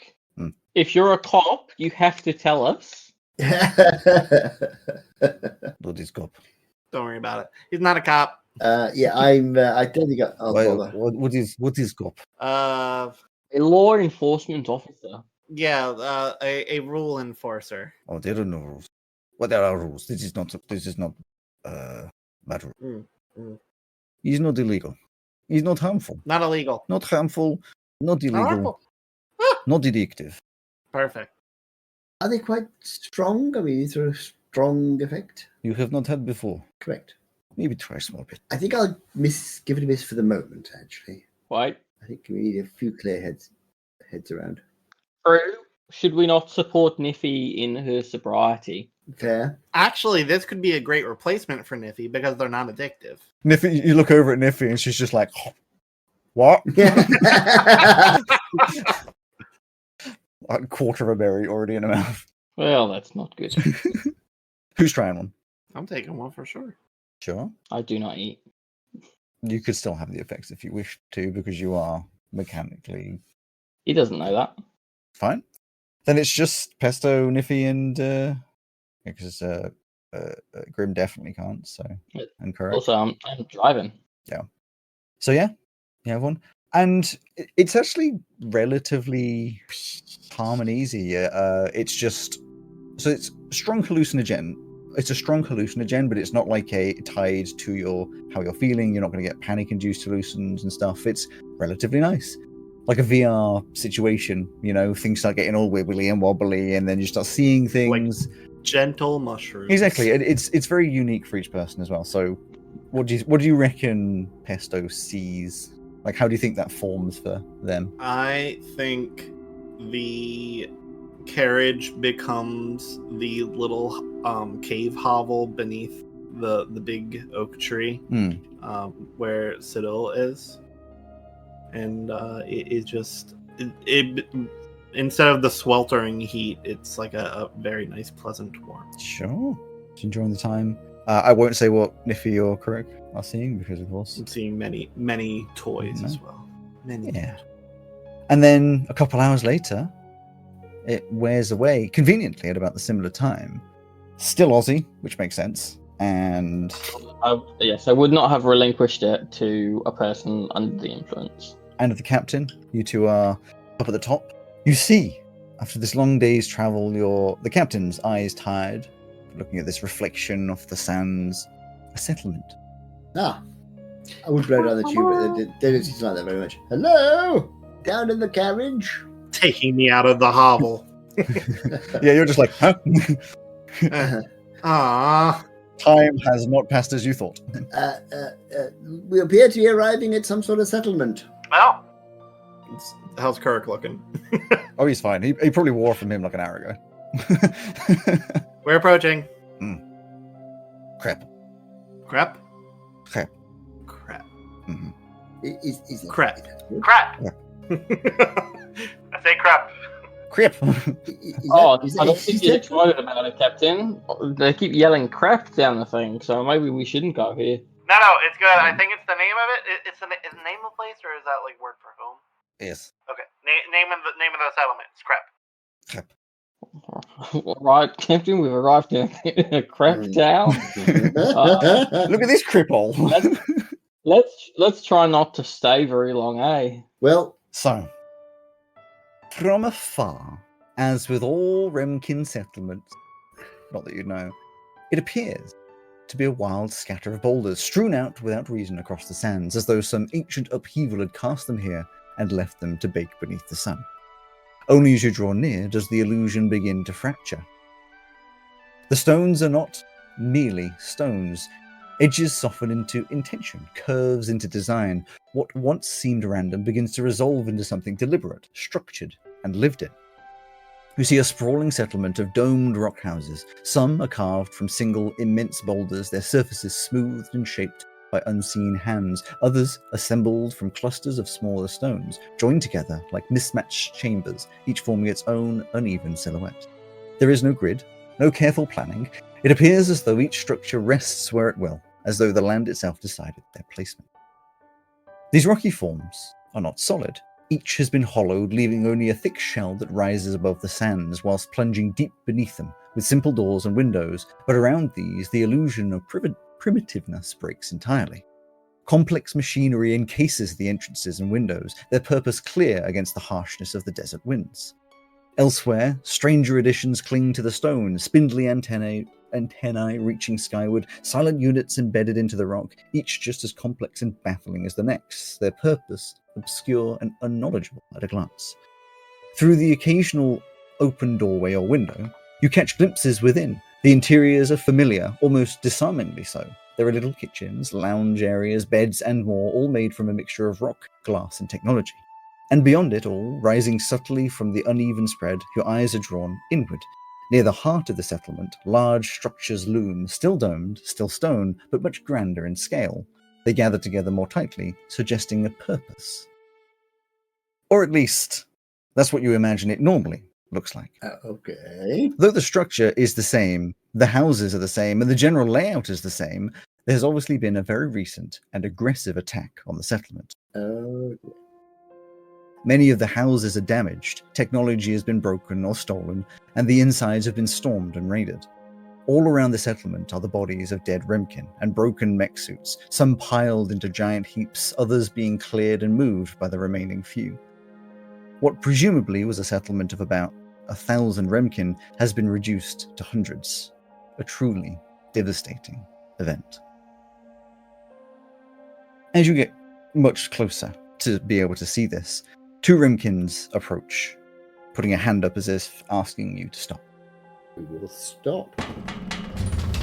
They speak immediately, but since Pesto's not at the top and it wouldn't go through, you just hear this language you don't understand. I'll sort of smile at them. Oh, Pesto, you and Philip want to go? Like, hell? I'll look at Kirk and say, I think we're here. Yeah. I'll smile at them for the moment and say, and sort of indicate that there's somebody coming who will Talk to you in a second. Yeah. They're a little confused. Back opens up. Yeah, back opens up. You walk around and you see this devastated scene. Oh boy. You can see Kuruk just looks stunned as you wander around. Put a hand on his shoulder. But you were right when you called it Krep. Looks like the whole thing's gone to hell. Recognizing that you're probably the one that can understand, and also that you've got Kuruk with you, one of them speaks up and says, "I apologize, my friends. We usually would be much more inviting, but as you can see, we've had Yeah. And they trail off as they look back at the settlement, evidently impacted heavily by this mass of death. Crack. It seems to like pass over deaf ears as they just like staring backwards, and they sort of snap back. Maybe they heard you, maybe they didn't, but they just look to you and say, "Well, we just need to check you and inside the carriage just to make sure you're not Krek. Oh. Yeah. This attack, it started from within. The Krek have got smarter. They sort of half talking to Kuruk as well. It's like they possessed undamaged bodies and they hit within, taking the Godkin first. We even have to check you, Kuruk." And Kuruk looks at them and just nods. Well, The second Remkin wandering around at this point seems to be holding something and says, "Please just let us check." Sure. I'm pulling out a jar of the berries. Kuruk's just like, "Not right now." Oh, okay. The second one speaks and says, It's simple. We have a charm blessed by a catcher. You hold it. If you are hurt, you are Krek. If you are fine, you are not. Okay. Agree?" Yes. What's going on, Pesto? They're checking to see if we're Krek. And yeah. I never really, I don't think I grasped what that was. Those creatures that didn't die easily. Apparently they're getting smarter. You mean the kind of undead things? Yes, exactly. Yes. But again, And then they're not. Tells people if things are undead. Now they say if you're Krek. It's different than undeath. We've already figured that out. Well, yeah, to us, but you know, we haven't built that thing. They've been studying them longer than we have. Just I might have to kill these guys if they like go for me. No, you're not going to. I don't think you'll have to, Ozzy. I'm sure we can Alright. explain if anything happens. That's great. You go last. Yes. It's a little charm. It's just like a little stone with a symbol on it, which has a little necklace-style rope going through it. Can I understand the symbol, or is it just like a magic rune? Yeah, it's just a rune. It doesn't really say anything in particular. You assume perhaps a symbol of Ketcher. You don't know. But you hold it. You can see with your goggles it has a magical aura to it, but it didn't hurt you. I'm assuming some kind of abjurative thing. Doesn't seem to hurt you. Kuruk holds it. Doesn't hurt. Gets passed around everybody, presumably. Yes. I will very gingerly take it. Yeah, you take it. It doesn't hurt you. I was thinking the same thing. I'm like, I wonder what it... I mean, I'm not sure what I count as. Good. No, yeah, it doesn't hurt either of you. And eventually, obviously, it gets back around to them, and you see this like little sort of sigh of relief as they take it back. And they're like, I'm glad to see the result is as such. You are welcomed into our home, even in the state it is in. We have housing you can use. But he leaves a little bit of a pause, as if there's something he wants to say, and it's a little harder to say, as he looks over to Kuruk and just... Correct. Your partner... I don't know how to... And there's not even any more sentence before Kuruk's sort of sterner face just softens as he just walks off, just walks straight past them into the city. His home then? A lot of homes. Hmm? Why was he just he didn't say goodbye? Why was he leaving us here? I think he's had some very bad news, Ozzy. Alright. I don't know what Needs a little time to himself. to say. As I've said, you are free to explore our home, but of course, please be considerate. A lot of people have lost yes. a lot today. Good heavens. If you would like translation for your friends, please go and see Tonk.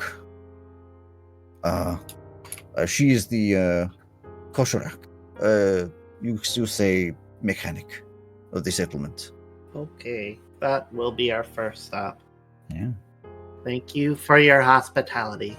Well, there is not a lot we can give you right now, but food is here and it will be free. Just Help while you can. Be kind. Indeed. Is there anything we can do? I mean, we have amongst us various healing skills, building skills, repairing. Anything we could do to help? There's a lot that can be done. Oh, it's a good idea, Captain. You can like heal people and stuff. Exactly. I can make water Yeah. in like a nice way, not in a Yeah. gross way.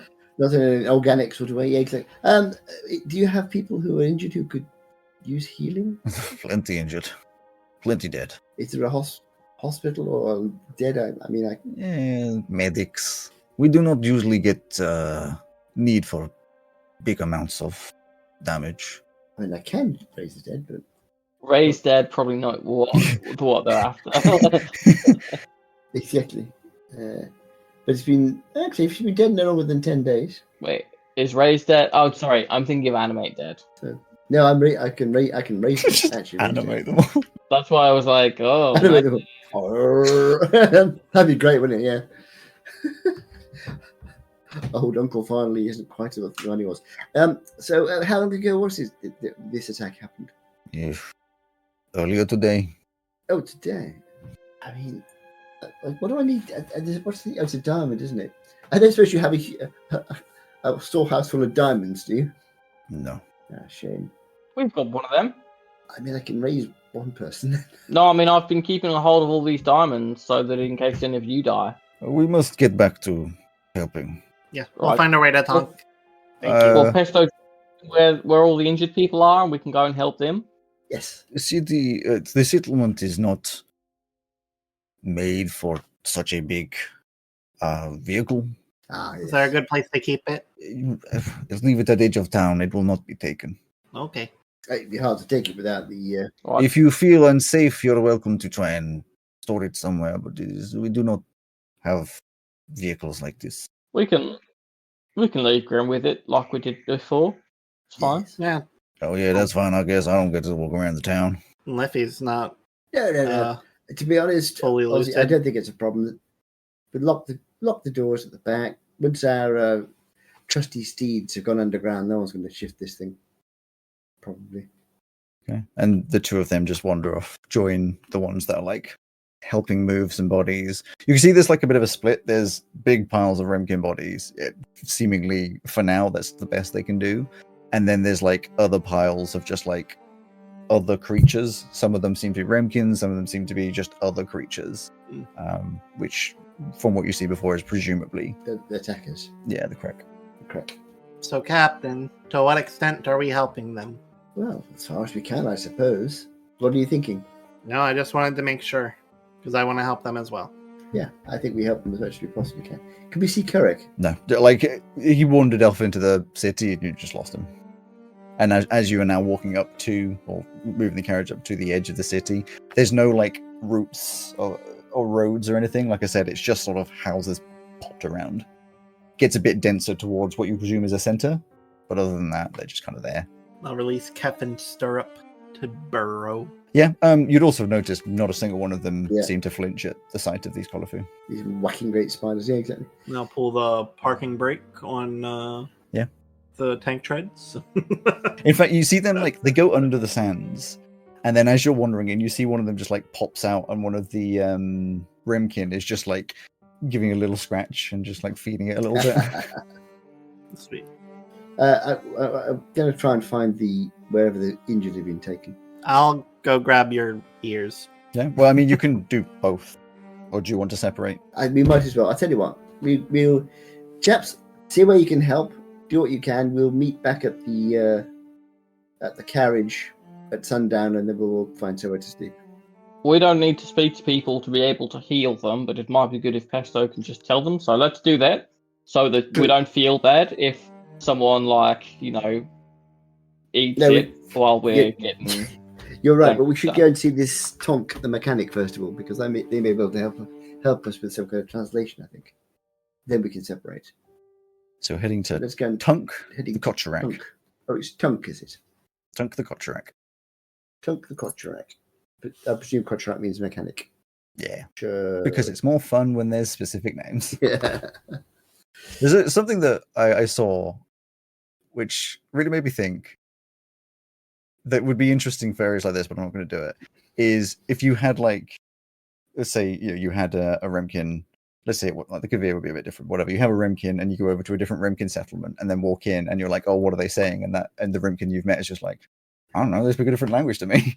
Yes. I don't know what the fuck they're saying. I get the odd word here and there. Something about Like we see aliens that all speak the same language. I'm like, exactly. You travel through the town. I'm sure you get a couple directions. It is marring. Like, there's just piles, and I mean piles of bodies everywhere. Very few people left.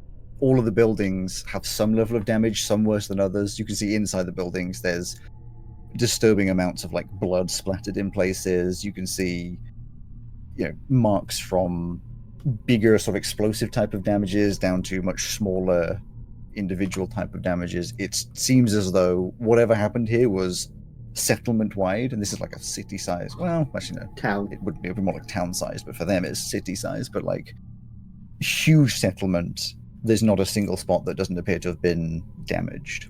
But eventually, with some directions, you find yourself in front of a rather interestingly shaped building. It's similar to the rest, but where most of the buildings had small bits of mechanical parts around the outside of a large domed rock, this appears to be a large mechanical building with bits of domed rock integrated into it. The walls are parts of mismatched metal with runes, wires, and all sorts hanging off, with mechanical parts moving, lights blinking, and much, much more. I'm sure Pesto's like, this is incredible. A masterwork. Exactly. As you look closer, it seems that this used to be a domed rock like the rest, but years of alterations and additions has left very little of that original structure left. The door is obvious, mechanical as is the rest of town, except it doesn't seem to be open all the way and is sparking slightly. Inside, you can hear the distinct sounds of metal banging and what are unmistakable swear words, even though they're in a different language. Obviously, Pesto you can understand, and the rest of you don't need translation. Yeah. Just walk up going, oh my god. We don't even have an equivalent word for that. Your mother smells like elderberry, whatever it was. Are you going inside? Knock on the sparking door. Knock on the door, yeah. There's no response to that. This continuation of just like clang, clang.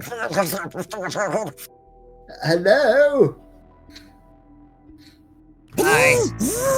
Clang, clang, clang, clang, clang. Yeah, you slip through, avoiding the sparks. The door is electrified. I will. Oh, is it? Check for traps. Check for traps. Can I get? I just doesn't get through that touching it, can I? You can get through the door. You don't need to worry about it. Like it's open enough you can get through. Because my strength is so low. We're not going to be electrified. If you're going in through a door into a room.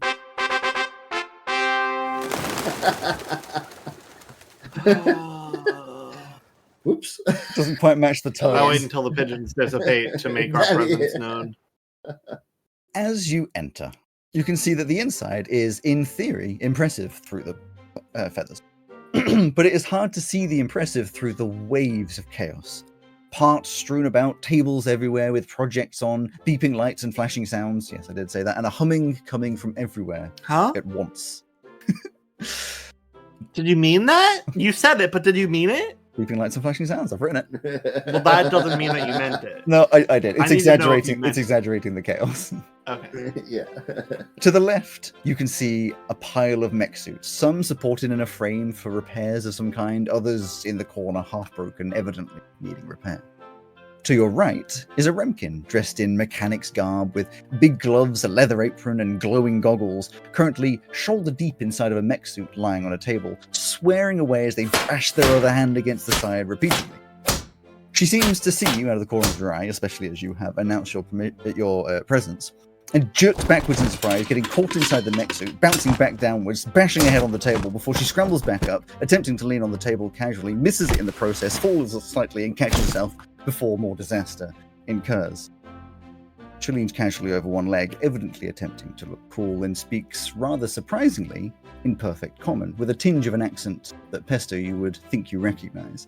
As she goes, hey there, you guys, how's it hanging? And as she says that, she makes some strange gesture with her hand that you can only assume was an attempt to be cool. Good. The name's Tunk, but you can call me Tunk, I guess, because that's my name. That's what names are for. Yeah. Hello, Tunk.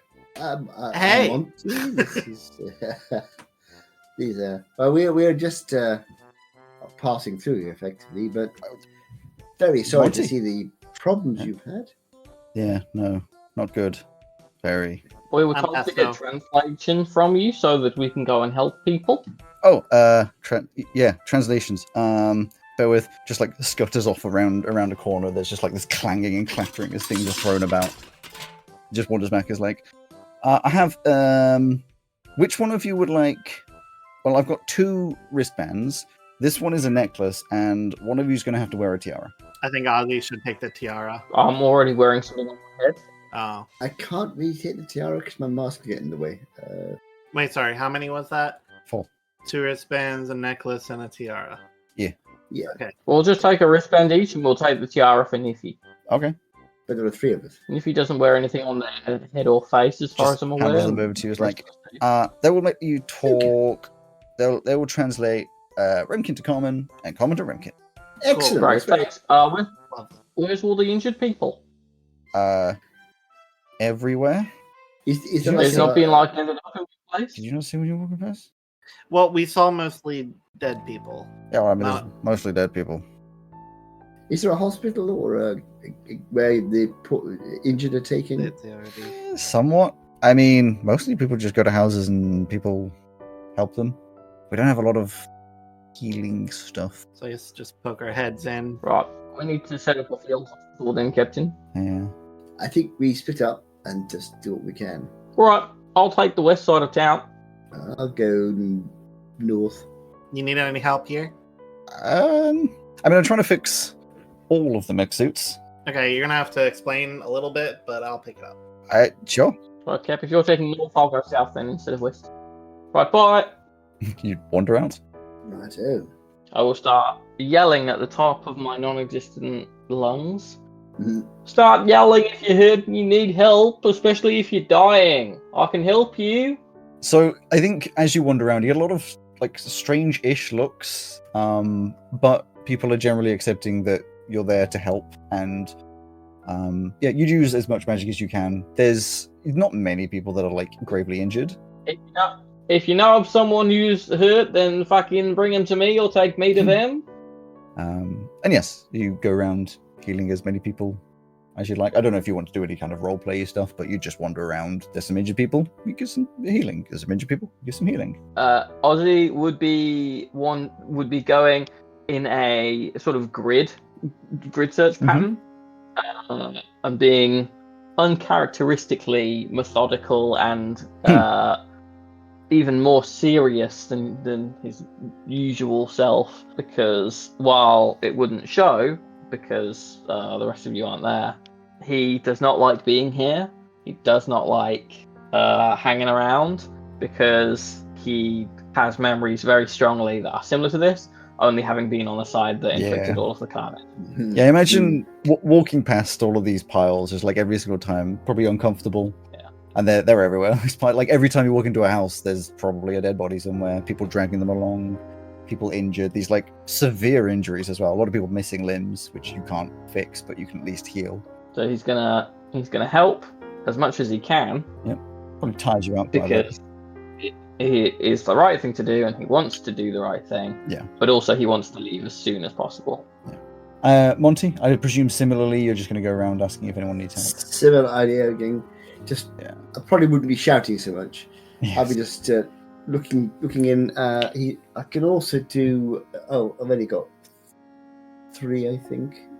Lesser restorations as well, so I can do blinded, deafened, paralyzed, poisoned, that kind of thing. Yeah, there'd be some people that would have been blinded, so you could help at least a couple of them out. Yeah. You'd wander around, spend, I presume, a couple hours doing that. If we come across Kurek at any point. Unlikely. It's a big area, and it wouldn't naturally occur. But you can obviously go looking for a map. And Pesto? I'm staying here helping. Yeah. So rather me. So like, I guess it's easy to roleplay that as you sort of stay and they leave. Tunk's just like, so you're small. I mean, no, that's hang on, nope. We're also small. Aren't We're you all also small? Yeah, we're all small. But like, yeah, it's weird. It's not weird. Because we are also small, and it's weird when people come here. It's weird when people come here anyway. But I'm gonna start again. I'm Tunk. Pleasure to meet me. You're not from here. I'm from here. I was born here. You haven't always been here, though. No. Is that a Hydran accent? Weird that you know that. Now I'm slightly concerned. Originally from there. I don't remember any of it. That's cool. I mean, the chances of meeting someone from Hydra. Yeah.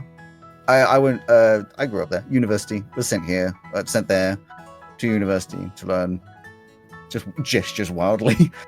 You know. It's very cool stuff. I saw another one broken down in the desert. I don't know if you know Carrick is broke down. Fighting some of the Not by name. There's a lot of people. And I'm like the only person who knows anything. Well, I mean, a lot of people know things, but like I'm the only person who knows things. You know. Exhausting, I'm sure. Wait, Hydra? You know mechanical stuff? I was born there, but I left very early, so I didn't learn anything I know there. I was born here, and I was there, and you were born there. Yeah, we're thing. Strange world. I learned what I know from a dragon.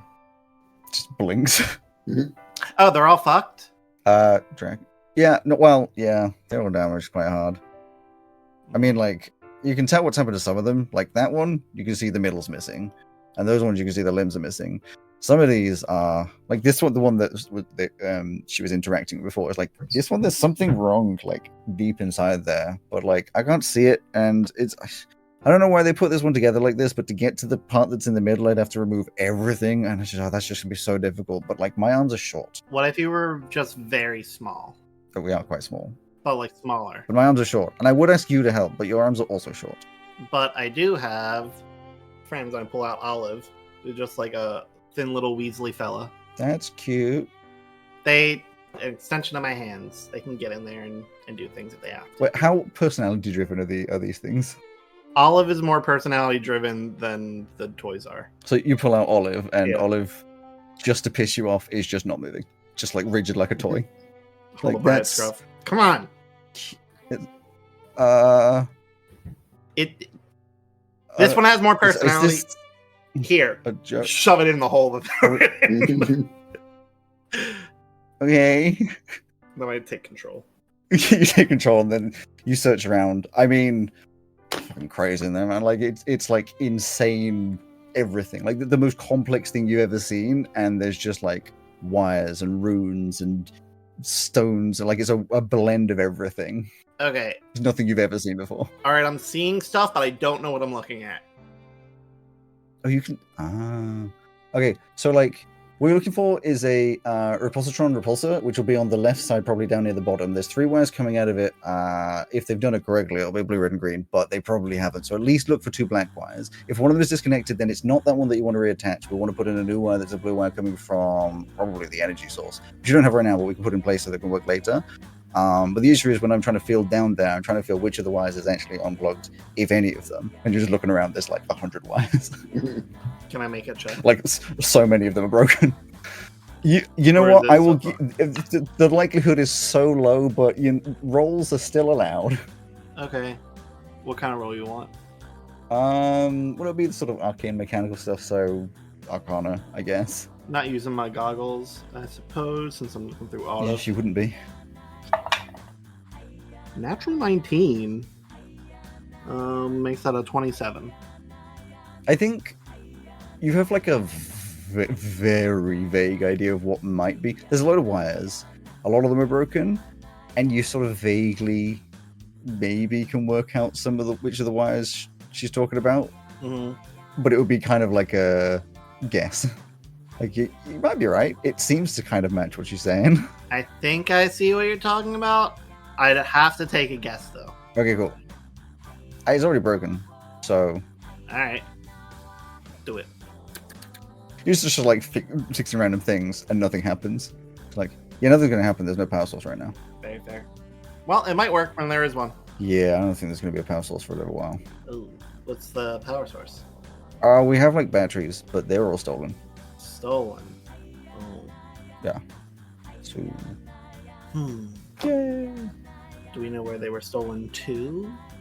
I don't know. Because our crew is planning on helping, so we may be able to get that back if that is within the captain's purview of helping. That's awesome, but you're going to need to talk to someone far more important than me. I mean, it seems pretty important to be the only one to know how to do all this, but... Yeah, I mean more in like the political sense. Okay. Uh-huh. Anyway, we can fix a lot of these things, maybe. Okay. Yeah. And just start getting on like a bunch of stuff. Yes. Get all the toys out and helping as well. So I think that seems like a reasonable point. You've made it to Krep.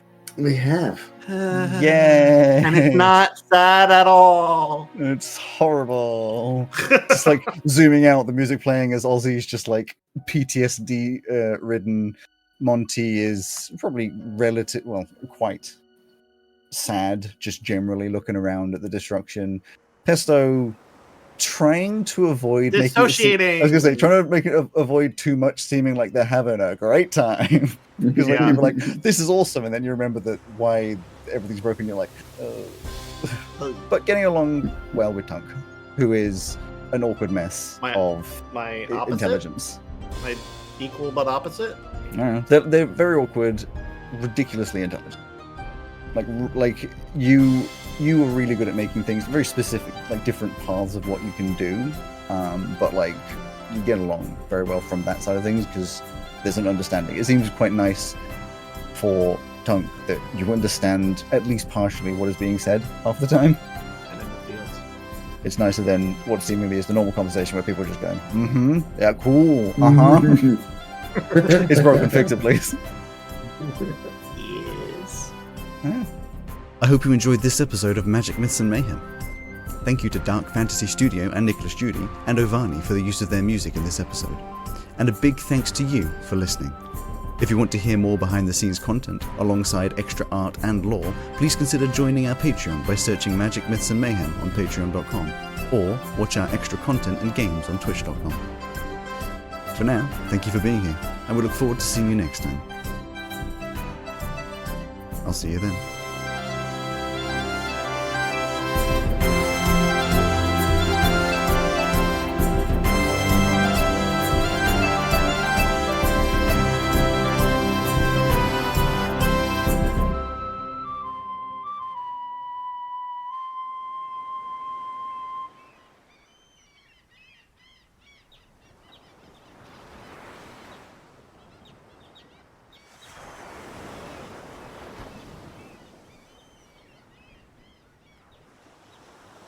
She was looking the opposite direction and just yell.